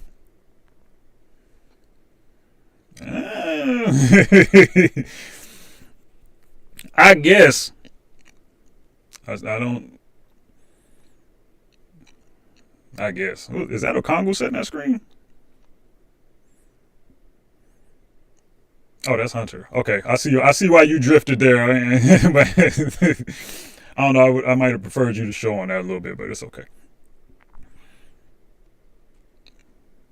Knock knee Miles. Okay. So this shooting is looking, I want to see. He made it. It's still a little hitchy. Like that was a that little load up right there, and then the release wasn't really. It's more of a two motion situation. But it looks like he's comfortable with it. He gets it off. He does the contestant didn't bother him too much. He almost made it still. So, that's all we want to see. Podziemski. Oh yeah, he was big on Podziemski, man, big time. I think I mentioned Podziemski on his Podziemski. I don't know how to say that brother's name. I still don't know. So we're gonna call him Pods. I think I mentioned him on one of the streams because I watched that footage. As soon as he told me, he said, "Hey, bro, you gotta see this brother Podziemski," and he's like, "He's from Santa Clara." I said, "Oh, you from Santa Clara? Oh, the school that Jalen Williams went to?" I already know he about to be hooping. I got to look into some Cody Williams film as well because he had a nice little decent game. If y'all know who that is, that's Jalen Williams' brother. I talked about Jalen Williams on here one time on stream, but it was about somebody was in the stream and they were talking about Jalen Williams, but they spelled it Jaylyn. And at the time, like, I knew who Jalen Williams was, and I watched this film and stuff, and I'm like, I don't think that's how you spell Jalen Williams, but you know what I'm saying? We could talk about Jalen Williams, so I'm going on and on about how I think Jalen Williams, J-A-L-E-N, is that guy. And turns out he was talking about the Jalen Brunson looking fella. I don't know why those two, he looked like Jalen Brunson. You're not going to tell me he don't. You're not going to tell me that they're not related on some 23andMe business. Like, you're just not going to tell me that. Okay, he getting buckets. You know what I'm saying? Of course, he averages 20 points a game. So, like, his scoring is not in question. But what specific dynamic is he adding to the Lakers that they don't already have is what I'm trying to see. Because for all, like, his scoring numbers and stuff like that, he has the ball a lot in terms of, like, time of possession. And he shoots, like, I think he shoots, like, 5 more shots a game than the current third option on the Lakers. So, are you willing to sacrifice getting him more shots perhaps at the expense of Reeves, or do you want to have his possessions shooting the ball but take over some of the why is this turnover here? Did I not get rid of turnovers, or is this classified as something else?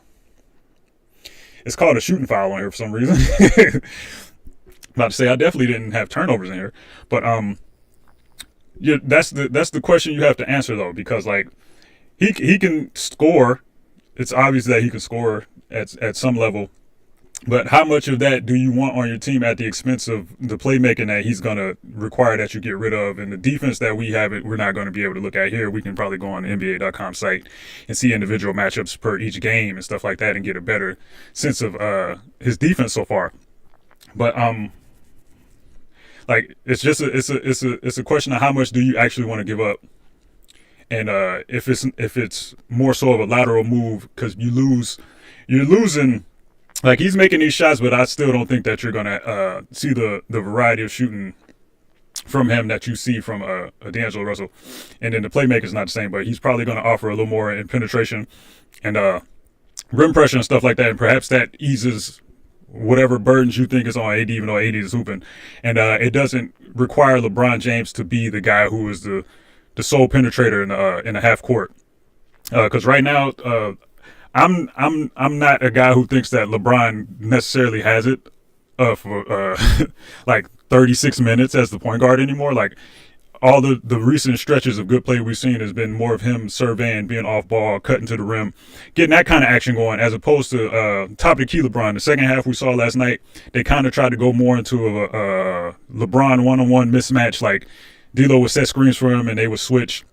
He would throw him the ball either at the top of the key or in the post, where he would either try to back somebody down or drive through him. And he got to the rim a lot, but like he's lost some juice like vertically. So like he missed a lot of the layups he was making. Like some of them rimmed out, but he's been missing a lot of layups this year.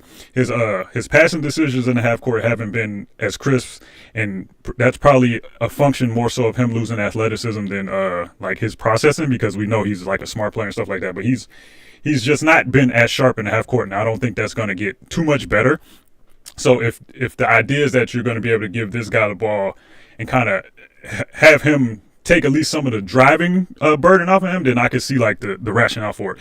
But you gotta balance that with the other things. If him and Reeves is on the court at the same time, I don't know who is going to be the playmaker in the situation. We're not seeing a lot of off ball stuff from him in this footage right now. Now I can probably go to like filter for like cutting layups and stuff like that, and we can kind of see if he's doing anything. But a lot of this stuff right now is just off the dribble jumpers, off the dribble drives to the paint, transition. Let's see with some little off ball shooting there. That he didn't really get that up, but let's see. This is more of a set not a set, but a situation you will see Reeves in. See, it looks comfortable enough for me to not be worried about it. It still looks a little, for my liking mechanically, I'm not, it's getting there, it's getting the job done. Will he be able to consistently make it? I think probably so. So like I'm not worried about it. From that sense, it's just like will it hold up the scrutiny when the levels of basketball get a little bit higher? Because for all of the hand wringing about the current point guard on the team, this fella DeJounte Murray has had some absolute stinkers in the playoffs as well. Now you could say he was young and things like that. He had a playing game like 2 years ago here. He was like 2 for 14 or something crazy. Like so like he's still unproven in that sense as well. So if you're thinking that like this is gonna like remedy some problems that you think you already have, then like what I'm saying, that remains to be seen. But they got to get to the playoffs first. See, this is some of the stuff I was talking about, like as far as penetrating, getting to the rim, and actually being able to finish through people, finish through contact and stuff like that.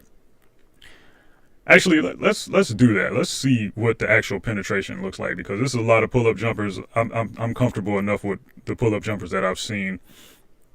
This is not the clip. This is not the thing we want to see. We want to go here.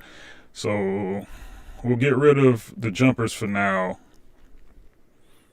Rue no shot. See, this is why I like this site. You see all these, like they had this on NBA.com. It doesn't really work. I feel like Murray shoots a lot of jump shots from these clips. Yeah, like it's mostly it's been mostly jump shots so far. That's why I want to get to some driving stuff so I can actually see what it looks like. Slam dunk, put back layup. We don't need to really see. Well, I guess we could look at some rebounding or something. Floater, driving finger roll layup, reverse dunk, tip layup, jump hook. Let's see, turnaround jumper. Get rid of that. Floater, reverse layup, bank hook, reverse dunk. They got a little too much description in here. Jumper, get out of here. Cutting finger roll layup, we'll leave that in there. Driving floater, driving dunk. I could have probably just get driving layup at some point, but I'm gonna look through all of this. Slam dunk, running hook. Fadeaway jumper. You can go. Let's control. Ooh, nope, that didn't work. I was going to say, let's control F and hit jumper. But feel like his best drives are the pass. That might be the case. Let's see. We saw, what game were we on? I don't remember, but we need to not be here because we saw this already. Okay, we were around the Hornets game, so we'll go there.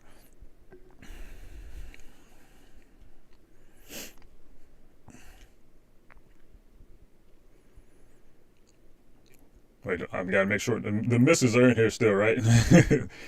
Let's see. All offense. All right, cool.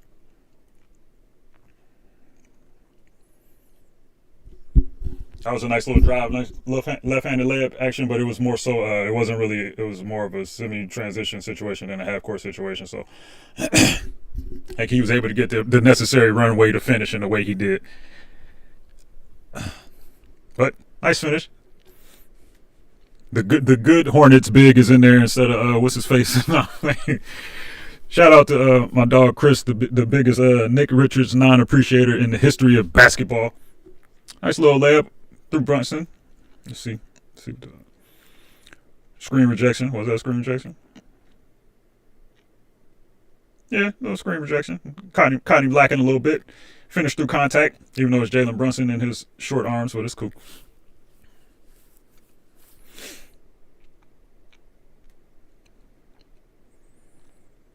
He liked the tween cross.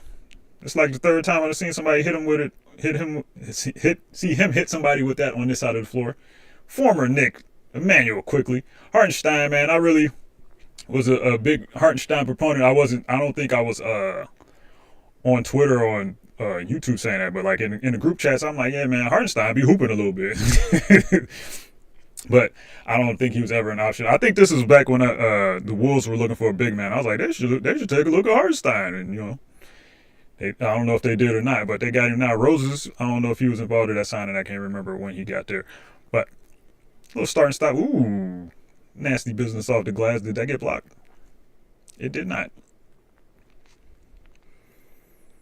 Ain't really glean nothing from that, but didn't get a lot of explosion there, and that angle wasn't really the best for him to really. Well, it wasn't a bad angle. He probably could have got that off the glass a little better, but he was going a little too fast to really. What I'm saying? We consider that a pass. One of his best passes of the day. Reynolds. Reynolds be looking mad out there, bro. What was going on? What was going on?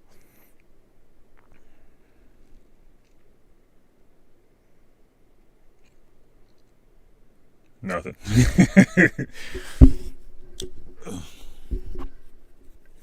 Okay. Little second side double cross. He's looking like Austin Reeves out here with a little more juice, you know what I'm saying? He missed the layup though, but that was a good contest by Mitchell Robinson. Get healthy soon, brother. I think Mike told us about Mitchell Robinson too a long time ago, but I can't remember for sure.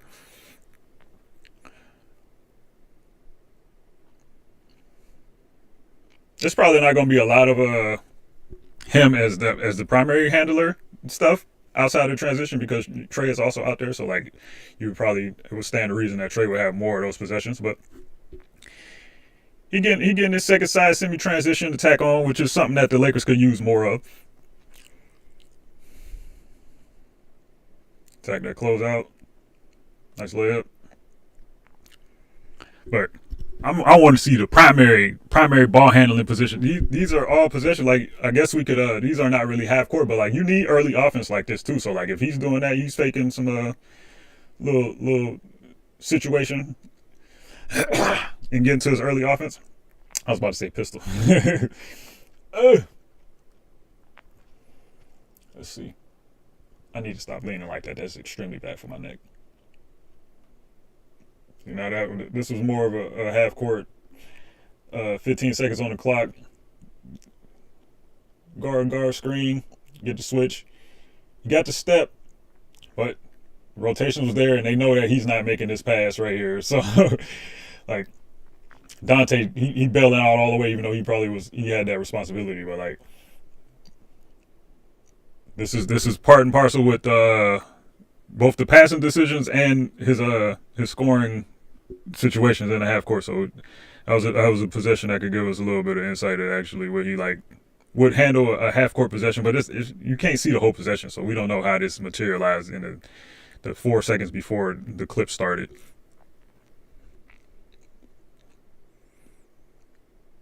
See, he getting to the jumper, so I ain't worried about the Jimbo, but we do got to put the Lakers crypto arena tax on the Jimbo, so maybe those shots look a little different in that dark light and in crypto. Who knows? Let's see. Nice little pivot. He ain't make it that time, but wait, let me see. Did he shoot that on the way down?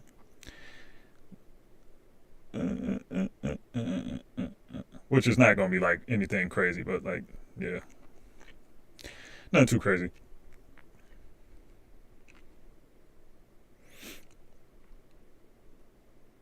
Jalen Johnson. Why is this on here? Okay, I was gonna say.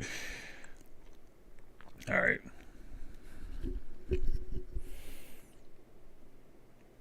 Second side, a little transition attack, off ball shenanigans. Full defense in front of him.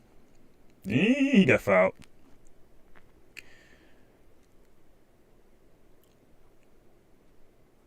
Nice little step through.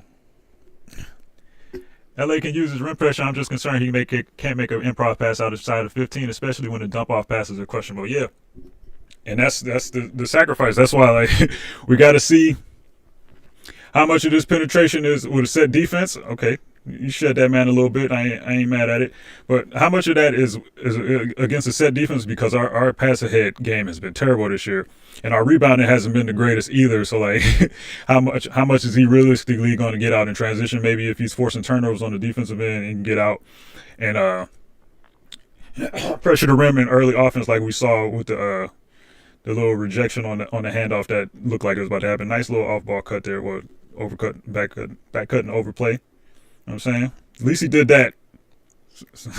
I've seen a lot of rosters where people are not back cutting overplay and it's looking like garbage out there, but he back cut, got it up on the glass against a nice shot blocker. That was a nice play.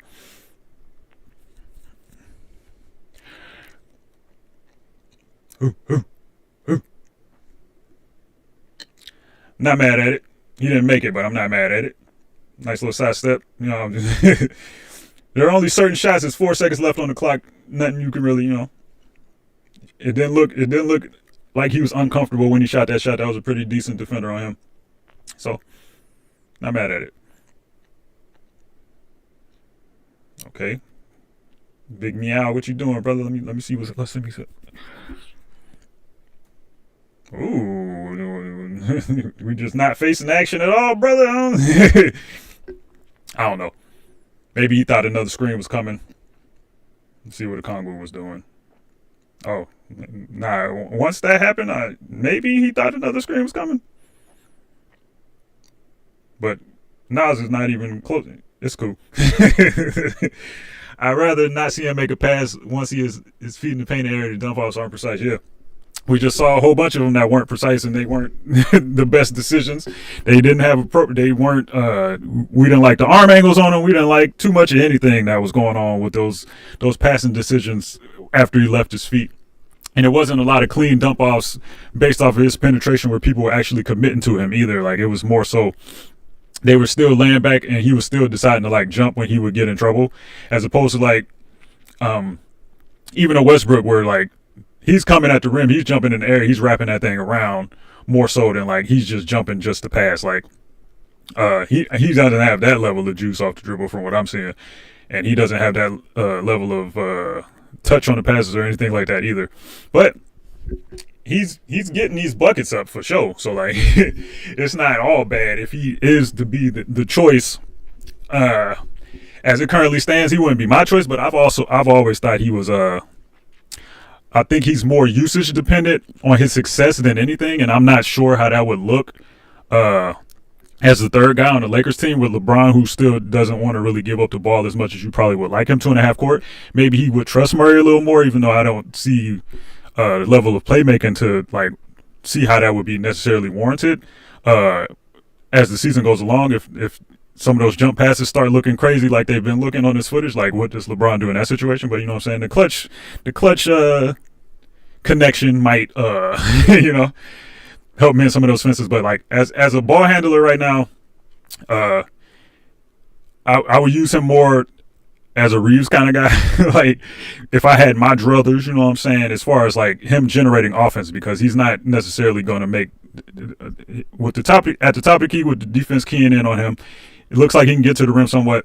He's comfortable with the pull up from what I'm seeing. He's got a little floater game. He's playing with appropriate pace. And I don't see anything too wrong with like his offense from that respect.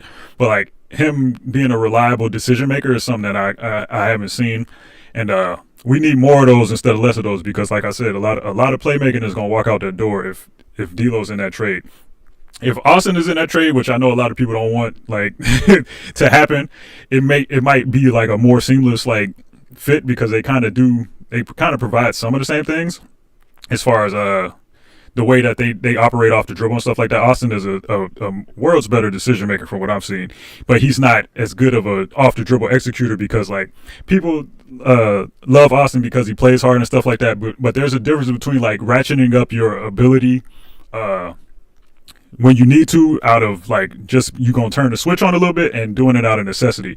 And for all of like everything we love about Austin, his half court like decision making and dribbling and stuff like that, he has to play at a certain pace or he's not going to be able to play. So like, he's going to play hard, he's going to do all those things, but it's more so out of necessity than like him just deciding like, oh, I'm going to play harder than this guy.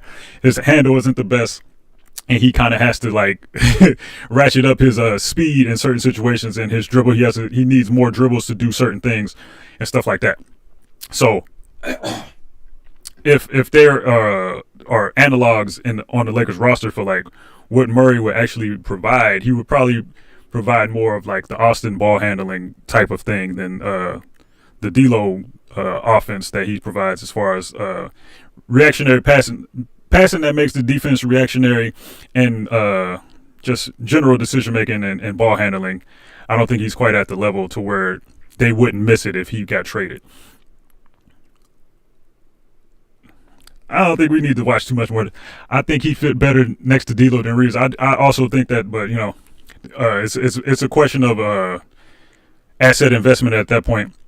Even though Reeves would definitely net you more in the trade, and I'm not even saying that as like a evaluation on both of the players as like players, because I still like, for all of the talk, I still think D'Lo is a better player than Austin Reeves, and I think we've kind of seen that as far as like the team successes in terms of when Reeves like has his scoring outputs, and when he's more involved in offense, we haven't been as good, as opposed to when the third guy is D'Lo doing those things, because there's just another like gear that D'Lo has that Austin can't quite reach in terms of like his effect on scoring and passing and playmaking and stuff like that. But in terms of asset management, like, do you want to give up Reeves and his contract, even though he hasn't really shown himself that well, like in any of the metrics or anything like that, worst plus minus on the team, stuff like that. So like, you could talk yourself into this to be in a sell high situation, and then like it might be a little more palatable. But with the whole history of us giving away Caruso and like things like that, the optics of it, people might not want that to be what happens. But like stylistically, I think that if anybody was going out, and the fit would be more seamless, and the situation would cause the fit to be more seamless, it would be Reeves going out for Murray as opposed to D'Lo. But of course, that's probably not going to happen. So if him and Reeves are sharing the backcourt together, you're gonna have to you're definitely gonna have to call plays. Like, we can't do any of the more of the like Bron freestyle stand around stuff that we've been doing, because one, I don't think I haven't seen, like, you can't really see on these scoring possessions like if Murray is like the off ball cutter, and like if he's setting screens and doing all the other little things that D'Lo provides in the offense. And it becomes a question of, are you just going to have him and Reeves standing around watching Bron? And if they have the ball, are they going to have the requisite playmaking to kind of make up for the shooting that's going to go out, because we don't have a lot of it anyway. And he hasn't really shown me that he's capable of finding shooters consistently. And Austin also doesn't really threaten the defense that way as a at least at the top of the key. When he's second side, Austin can get to like he can get to the shooters and get the skip passes going and stuff like that. Murray hasn't shown any of that so far. But I think that we have a problem with generating threes as it is. And I think that Murray and Reeves together in the backcourt with LeBron might exacerbate that problem a little bit. And that's before you even mention that 40% from three is like walking out the door. So there would be a lot of things that they would have to fix. I don't know who else would be coming with Murray, or if they make any other ancillary moves. Maybe people talking about like Tyus Jones. I don't know how the money works. I haven't looked at the salary cap or anything like that, so I don't know how feasible any of this stuff is. But you're gonna have a lot of holes that you kind of need to cover up with this one move. If that's like, if it's a 1-to-1 situation, there's a lot of questions that you're gonna have to answer in the half court, particularly outside of just like his ability to be able to drive and stuff like that. You're going to have to answer some questions. And I don't know if we're schematically equipped to like handle the issues we might have. I don't know, but we'll have to see. Let's see. I feel like I'm watching Reeves film. Biggest difference between Reeves and Murray is the free throw. Yeah, for all intents and purposes, Reeves gonna get to that line, baby. Like, and I think that we've seen over this last stretch of games, even though they got Molly whopped last night, he's back at least in his appropriate role. So, like, they're kind of getting back to what made him a decent player in the first place. Because like I tried to allude to it when I made that video. It's like, if you're thinking Austin Reeves is going to be like your primary point guard, like it's not going to go well for you. Like, because he simply does not have like the strength or the juice off the dribble to do anything, like get to his drives like consistently enough. Or off of a pick and roll to where he can't fend off like ball handlers before the point of the screen, and he's not running people into like solid screens all the time. So like, it's going to be a lot more dribbling than you would want from your primary guy to get like decent looks, and that's before we get to passing off the dribble and things like that. So Austin is at least slotted back into his appropriate second side, attacking the closeout guys, taking wrong footing people, attacking the top foot, you know what I'm saying, getting to his behind the back bag, because like that behind the back push off situation is way more effective when you're doing that to somebody closing out on you at an angle, as opposed to a guy that's right in front of you, that's in your hip pocket, and you trying to get back to it, and he can feel you disengage from him to like go back to get the ball, and then he's just taking the ball from you. Like, that's not what Austin is meant to do. So we slotted him back appropriately. Now we see Murray, and he's got a little more juice and things like that, but like, if it's a trio of him, Bron, and and Austin out there, I have a lot of questions about where the consistent playmaking in the half court is coming from.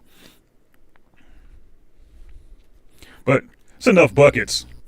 Ideally, AR, D'Lo, and Murray would be the guard trio because they fill in for each other's weaknesses. After that, it's just a matter of having a point attack defender. Austin is a great fourth option. Yeah, like in an ideal scenario, that would be the guard situation, but like ideally basketball wise, not like financially or any other situations like that. But I think they would cover up for a lot of situations, whether or not, you know what I'm saying, you have two of them starting, like Murray and D'Lo starting, and Austin coming off the bench or whatever. However you want to permutate that, but we know that's probably not gonna happen. I forgot. I lost my train of thought because my eyes start hurting. But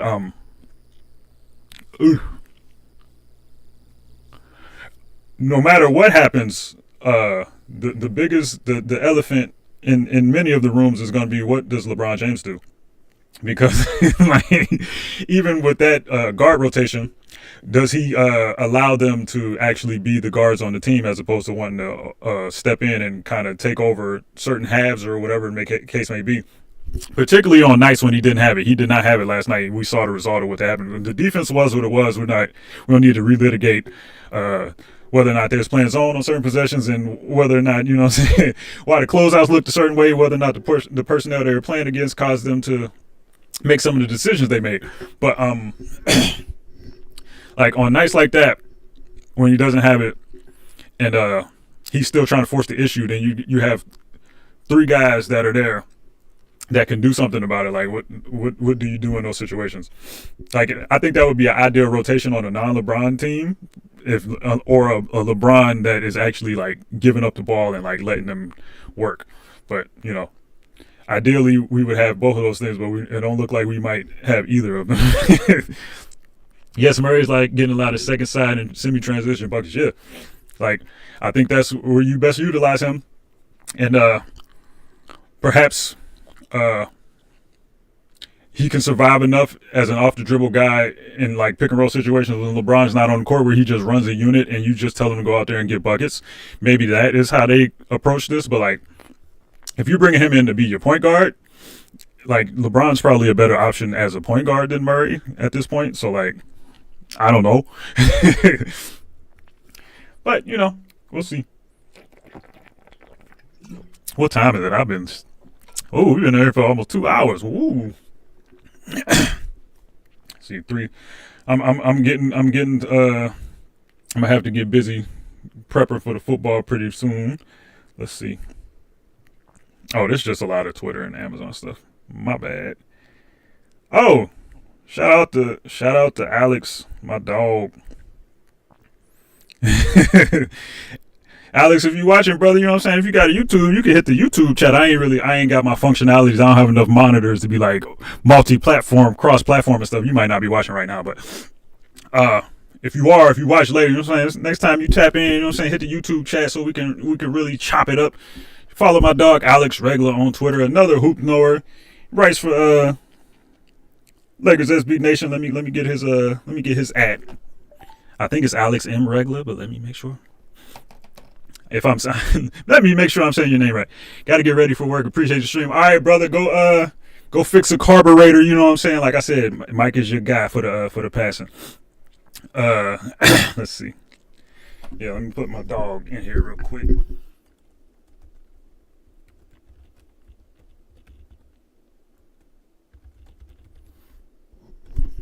If you another hoop knower, you know what I'm saying, I was trying to be his agent, you know what I'm saying, get him in the thespian streets. He wasn't really feeling like, you know what I'm saying, I was telling him he could be the next Robert Downey Jr. and stuff. I ain't never seen him act or anything, but like his profile picture just let me know that he had like a gripping drama Oscar worthy performance in him, but he ain't really seeing the vision. But like if he ever does, we ever win that Oscar, you're gonna see me on the screen. Just know. You know what I'm saying?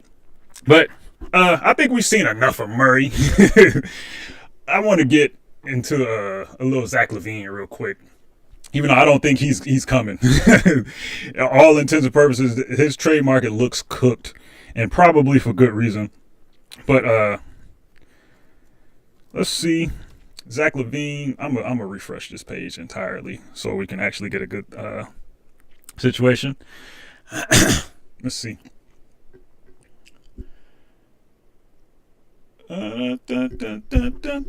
Zach LaVine, type his name. My arm is hurting, dog. That's why I need my mic arm to be fixed soon. I'm gonna probably do it after the game tonight. You know what I'm saying? I'm a 49er fan, if y'all didn't know. Mario, I know you've been hating for a long time, brother. You know what I'm saying? Perhaps your hate gonna pay off. I don't know, but my Lakers looking terrible. And usually when that happens, when one of my sports teams is god awful, the other one is cooking. So I don't know if your prophecy gonna come to fruition, brother, but just know we're gonna be watching, and regardless of what happens, I hope we see y'all next week so we can really settle this once and for all. You know what I'm saying? My bad. I keep doing that to the mic, but I can't really help it because this reflux is going crazy.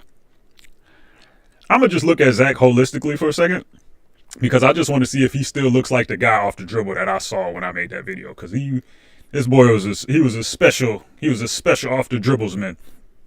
Feet work, handle, all that. He had all of it. Catch and shoot situations, still big buckets of foot, and he's probably not gonna have that much film because he missed like a month. So it's gonna be a little easier to. Okay, nice little ball movement, ball movement. I don't think we need to relitigate his passing because like he's not him and Murray are kind of the same guy. I don't think he makes as many poor decisions jumping and throwing the ball as Murray does, but he's not really a guy who's gonna generate anything as far as like making the defense rotate to the second side and like compromising the defense in any significant way. Okay, we gotta filter these out because that was they just played the same play twice because one of it was a steal and some other things. I gotta take the foul out, take the block out, take the turnover forced out. We'll leave the turnovers in there. Free throw John, we could take. We might can leave free throw John in there because when people draw free throws, it gives you a little insight as to how they moving and shaking as ball handlers and stuff. So we'll leave that in there. Oops, let's skip. I think we were here.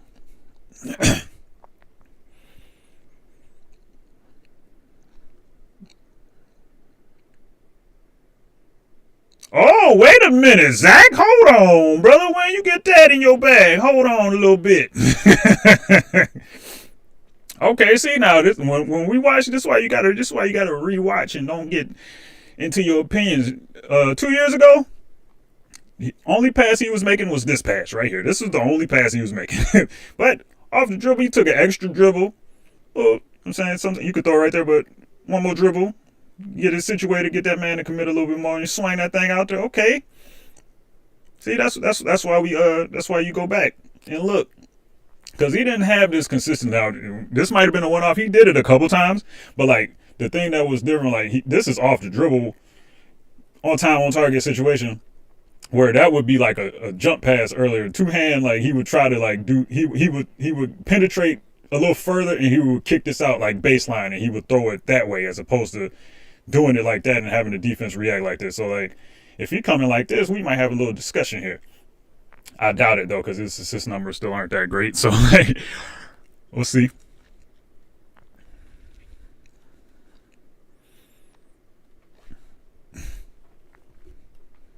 Ooh.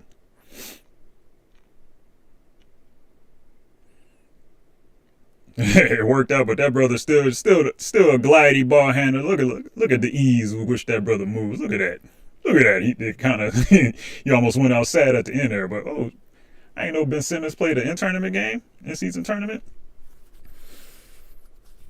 Hope that brother gets better, man. As somebody that has a cooked back, man, I'm wishing that brother all the best, because, man, I know what it is like to just, like, feel good for a while and then just feel absolutely terrible through no fault of your own. Like, people are like, oh, you soft, all this stuff. Like, bro, when your back is hurting and your nerves are not properly, like, firing in certain ways, like it messes a whole bunch of stuff up. Your vision is messed up, your balance is messed up, like whole bunch of like neurological things come along with just back pain. Like it ain't just like a pain tolerance thing. It's a daily functioning and life type of thing. Oh, we got a little. See, this is the kind of bucket getting. You can like just right here, just get a little low, get that shoulder down, pull that thing up, elevate. Like, come on, man, that boy's a bucket. If he ain't nothing else, he a bucket for sure. Ugh. Oh, okay, that's a 2-for-1 situation. I'm gonna say what you doing on that shot, but I saw that 35 on the clock, and all is forgiven. He didn't get there, but the ease with which he attacked that closeout. Now, there are also questions of whether or not this brother's worth all this money, and the answer to that is absolutely not. But he is a bucket for sure. And if that skip pass is any indication that he's actually improved as a passer somewhat, then you know what I'm saying. Look at this. We can go to the pass, and I think I've seen enough as far as just his bucket getting in general. He looked like the same guy I made the video about, so I think we can just go to the passing for a minute.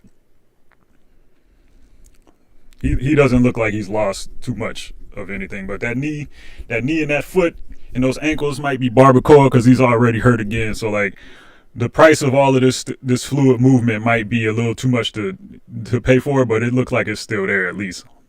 Look at that, man. That boy is nice. I don't know how much winning basketball you're going to play with him as a top 2 guy or maybe even your 3rd guy. But if you want to see some aesthetic buckets, brother, you ain't going to get too much better than Zach LaVine. Look at that. That boy is nice.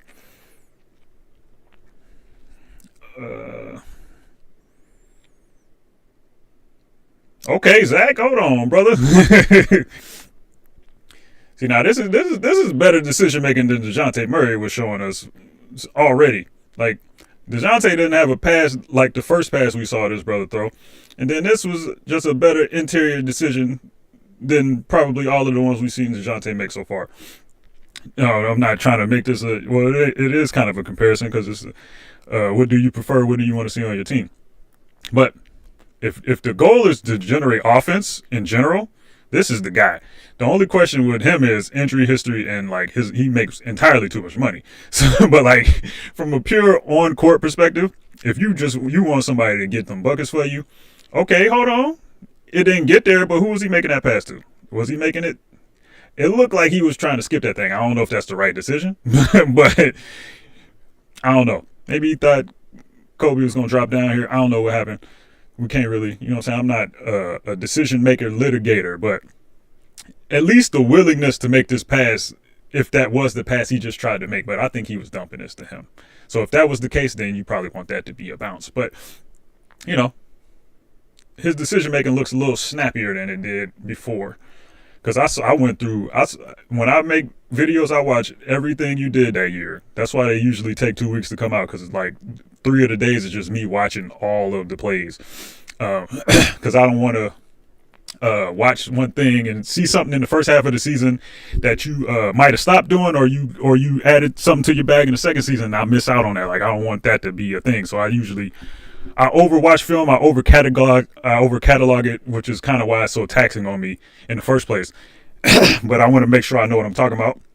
But these are some decent reads from young Zachariah, man.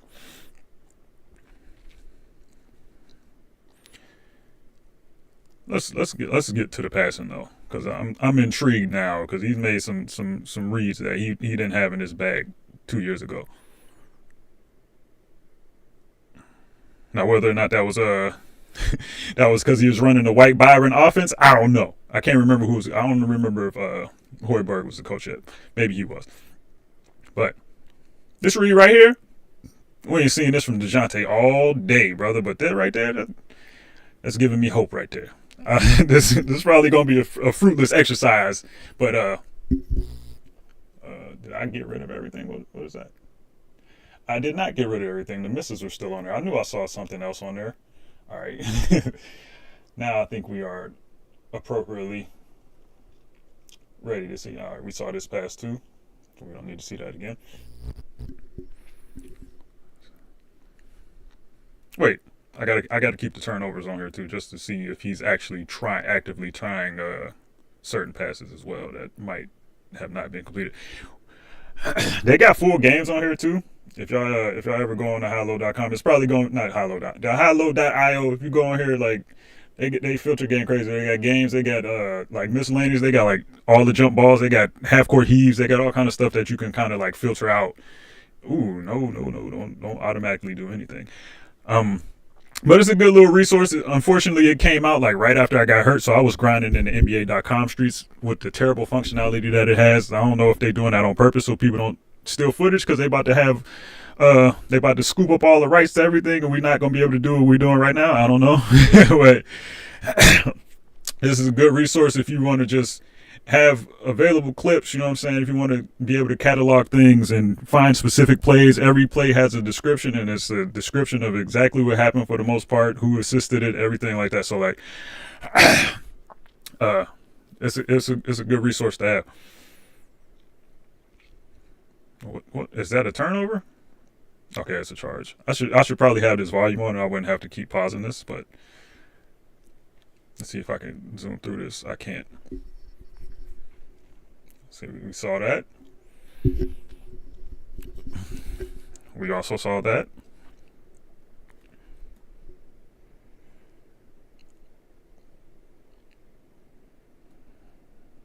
And I think we are now up to speed. Oh, no, we saw that too. All right. I wonder why they oriented those like, hey, Zachy, baby, what you doing now?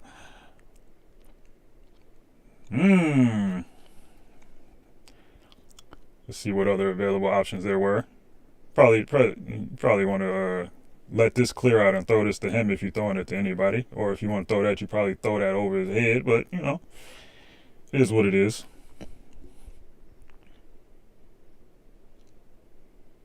Oh, real DeJounte-esque right there. Jumped a little early, didn't really generate any kind of force, wasn't able to get high enough to throw the ball over him. If he was going to jump, probably should have jumped after a little more penetration, but he had already decided that it was time to jump, so not a great decision there.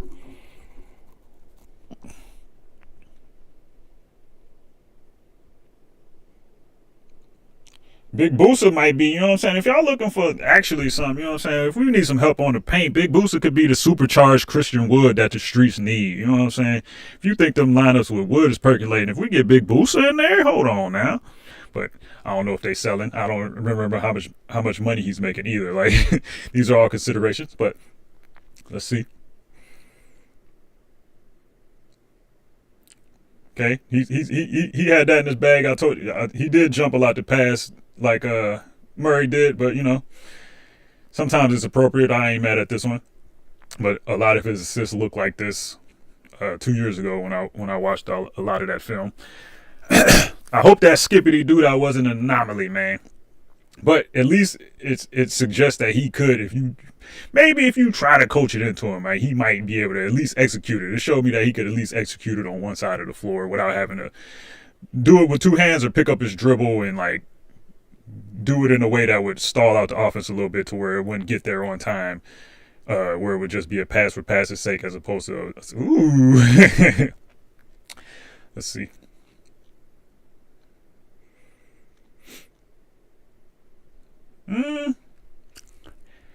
I don't think I'm mad at the location that he threw the ball, but it's a guy here, it's a guy here. Like I ain't, you gotta throw it over.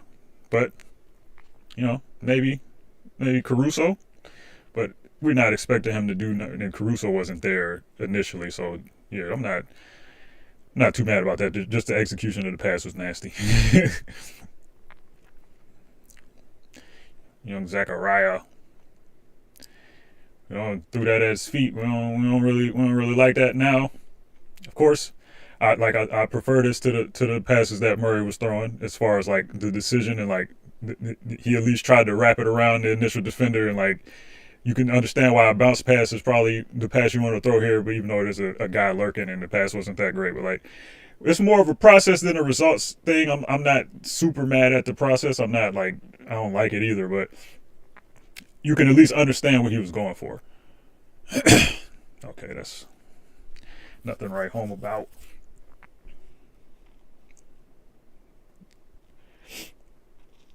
Let's see, what time is it? It is 3:39, maybe 15 more minutes, and then we're gonna get out of here because I'm reaching my shoulder limit. Once I get my mic arm situated, then we can really get some things going in the streaming streets. But nothing happened on that play. Oh, I did not mean to do that. Okay, we good. Okay, see now this is the kind of pass I was talking about earlier, where he got here and it was a skip, but like it's not open here, so I'm not expecting him to throw that. But this is the pass that we saw a lot as far as his penetration, and even this is like we wasn't seeing this on the Murray film really either. Penetration. Get it to the other side of the floor, as opposed to like if this Murray was throwing it, he was looking here, he was looking here, and like here, like he didn't get to this read over here as much. But Zach can make this play a lot. Well, not a lot, but I saw him make this play. That was the only like upper level pass that we saw on his film. Not on his film, like in the stuff that I watched. Like I'm not gonna call this film. These are mostly clips. Like we ain't watching whole possessions, but you can glean a lot from just like this 10 to 15 second bite of what happened. This pass right here, let me see. I wasn't really looking at it. He made, at least, what I'm saying, he kind of influenced.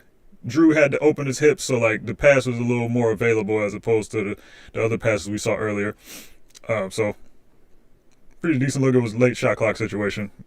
He ooh, okay, nice little dumpity doodah.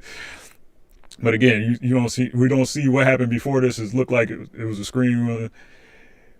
We don't know what happened in the intervening stuff before that. I don't know. You know what I'm saying? How the ball got over there or anything like that. Maybe he brought it down and got a screen and came, like, what I'm saying, pressed it this way, came back this way. But I ain't mad at the dump off. Nice little cut by Kawhi Jr. for the bucket.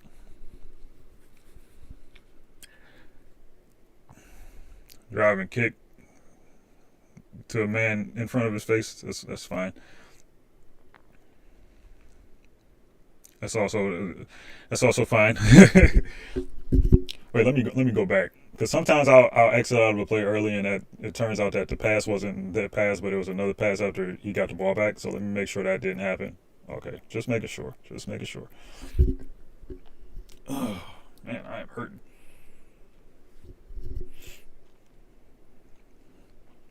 Nothing to say about that,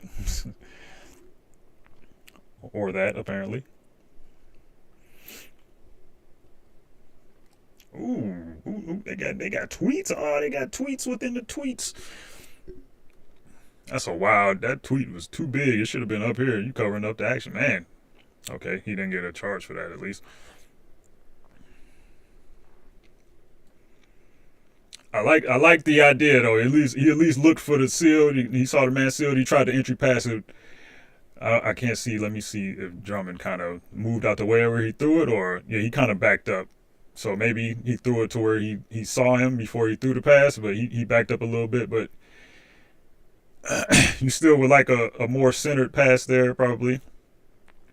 But you also would probably want him to throw that if he was capable with the left hand instead of trying to throw this overhand backhand joint. That's why it probably didn't get to where it needed to go. But you know, things happen.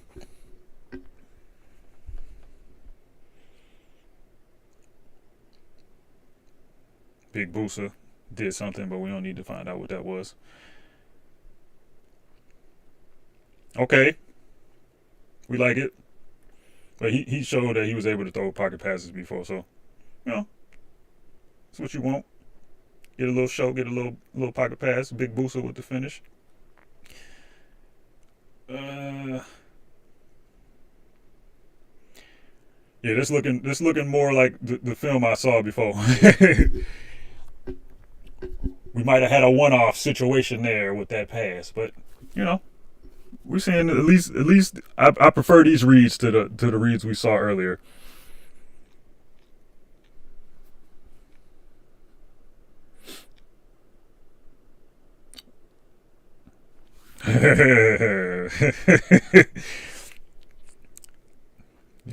I understand it.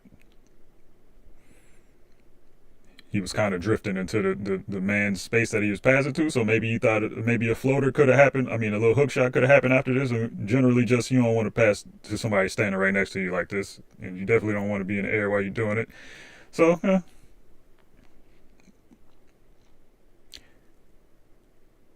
it's probably a turnover. Oh no, he made it happen. I'm like this is developing into something that looks like a turnover. Look at Caruso, man. The one that got away, I don't over what was it like a measly like $3 million or something? Like he made like 1 more million than they were willing to like pay or something nasty like that. Come on, man. I know y'all ain't got that much money, Genie and friends, but that was some egregious egregious business. This is becoming more of a turnover show than an assist show, but ooh, I think he had this is the game he had 50 in, right? 50. Look, Jesus, bro. Turnovers as far as the eye can see. Okay. Yeah, this is looking like more of what we saw before. So some signs of evolution, but also what I'm saying, you stay the same in most respects, which isn't that bad, but a nice little decision. You know what I'm saying? Back when I used to jump like this, the kind of pass I would have made. You know what I'm saying? Back in my day, I've never had hops. Please don't let me lie to you like that. I'm every bit of 5'11".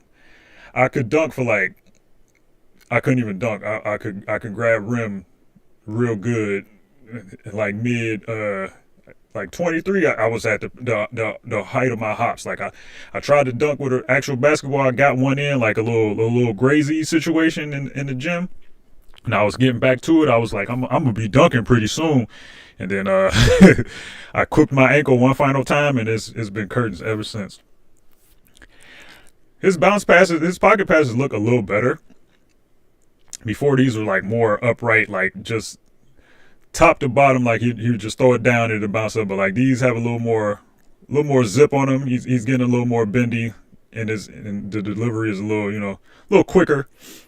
So at least that looks a little different. The execution of the passes looks a little better than they did before. He was more robotic with it before. Oh, my neck is hurting, boy. Okay.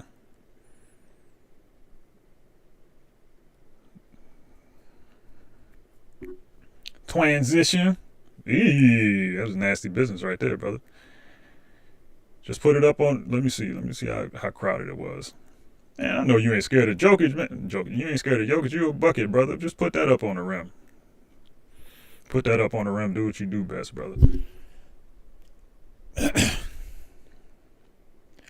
It's not looking like we're gonna get a lot out of this either. It's 3:48. I think I'm gonna close this out unless we see something within the next two games. Ooh, that's something, but it ain't the something we looking for. That probably was just he was trying to get into his side step bag and hit it on his knee. Let's see. There's more turnovers than assists though. I see that. I'm gonna have to look at his ratio later. Okay, nice little pass. He bounced it, didn't leave his feet. Yeah, see? And you know what I'm saying? He got into the little you know what I'm saying? The boy's nice. He's not even if he ain't nothing, he a good mover with the basketball. Another nice little drive, wrap around, corner. You know what I'm saying? This is useful. This is useful things right here. Is it worth 50 million or whatever you're making? Absolutely not. But at least he can make some reads.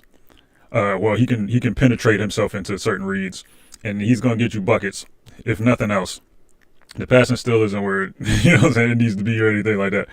But I just was curious as to see whether or not he improved in that respect. And outside of the one pass, he kind of looks like the same guy. His pocket passes look a little bit better. He still has some jump pass turnovers and things like that. But you know, people usually don't evolve that much as passers just because like decision making is one thing, but execution and decision making have to kind of marry themselves together if you want to like improve as a passer. And like some people can improve one and not the other. Rarely do you improve both to any significant level. Particularly like ball handling. People think you can become a better ball handler because it's like, oh, it's just dribbling the ball. But like, it's dribbling the ball. You could probably dribble better in the gym, but like when people guarding you tend to default back to like your movement patterns that you've already had for what 15 years at this point. So like, if you expect people to get better ball handling traits just out of nowhere, people thinking Jaylen Brown left hand is ever going to come into anything significant, probably not. Just because like that's not how these things work. But like, in terms of high level passing as a guard, like you have to be able to pass off the dribble in order to really compromise the defense. And like even if you have the ability to make the decision, it's a different story where you actually have to execute that. And he executed a couple passes, but like most of this looks like him defaulting back to what he's always been. Who is this guy they keep showing at these games? I should stop fast forwarding through these to see, but it's not really that important.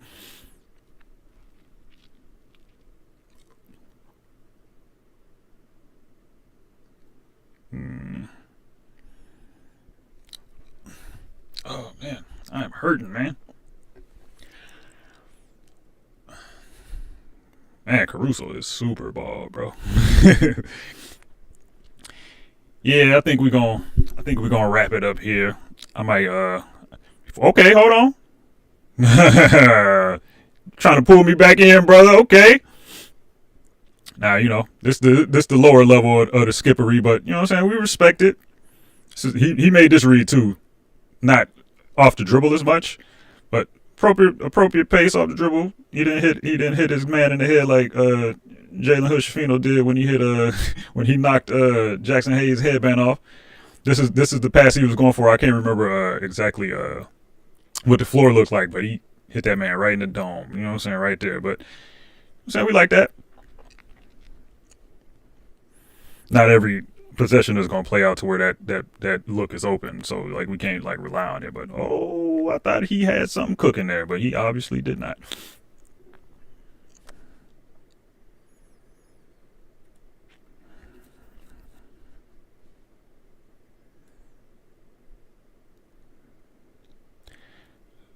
Timing suggested that wasn't going to be anything more than what we just saw.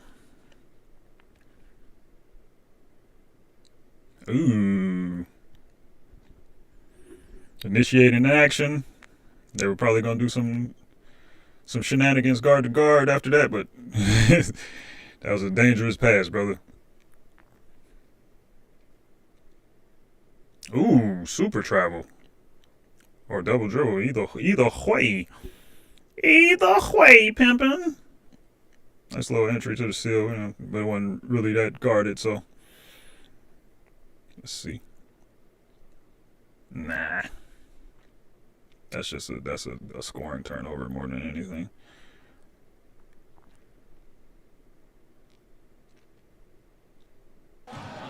Didn't mean to do that.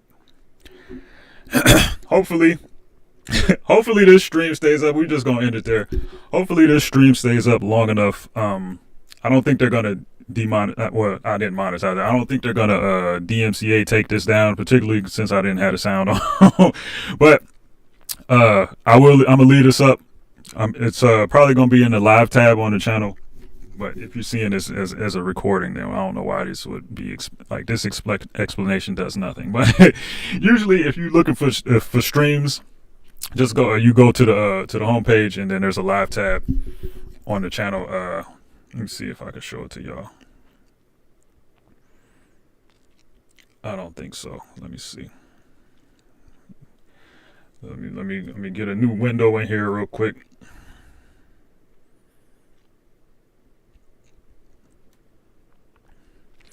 But we will be doing this more regularly. I'm gonna, if nothing else, I am gonna start making my compilations soon, so I don't have like 80 years of passes to go through for everybody, and like scoring. I'm gonna make some scoring compilations, probably some Cade, some Jalen Williams, things like that. Playmaking compilations for a couple of people. The most recent thing I made was a Scotty Barnes video. That was a long time ago. Jesus. But let me see. YouTube. My channel, where is it? Where? I can't find this at all. Where's it at? Where is it at? Bro, this is this is the worst stream ending of all time. Anthony, where I've been, that's another video. Let's see. Let me switch accounts real quick. Man, forget it. If you go on my page, there will be next to the videos tab, there's a live tab. You click on that, it has all of the old live streams. You can find those when I start making them more regularly. That's what it'll be. Hit the notification bell. I'm assuming it sends you something, because this was not showing up on my homepage anymore, because I haven't I haven't been active enough in a while that the algorithm is not going to put me on y'all homepages no more. So if you're looking for the stream, I will post like links on Twitter. I didn't post one on Instagram today, but I'll post it there. And is there anything else? Nope. We're about to go watch my Niners get this win at 8:30, but I'm about to see if CJ Stroud is cooking. We having a quarterback battle for the ages, you know what I'm saying? But other than that, I'll see y'all next time.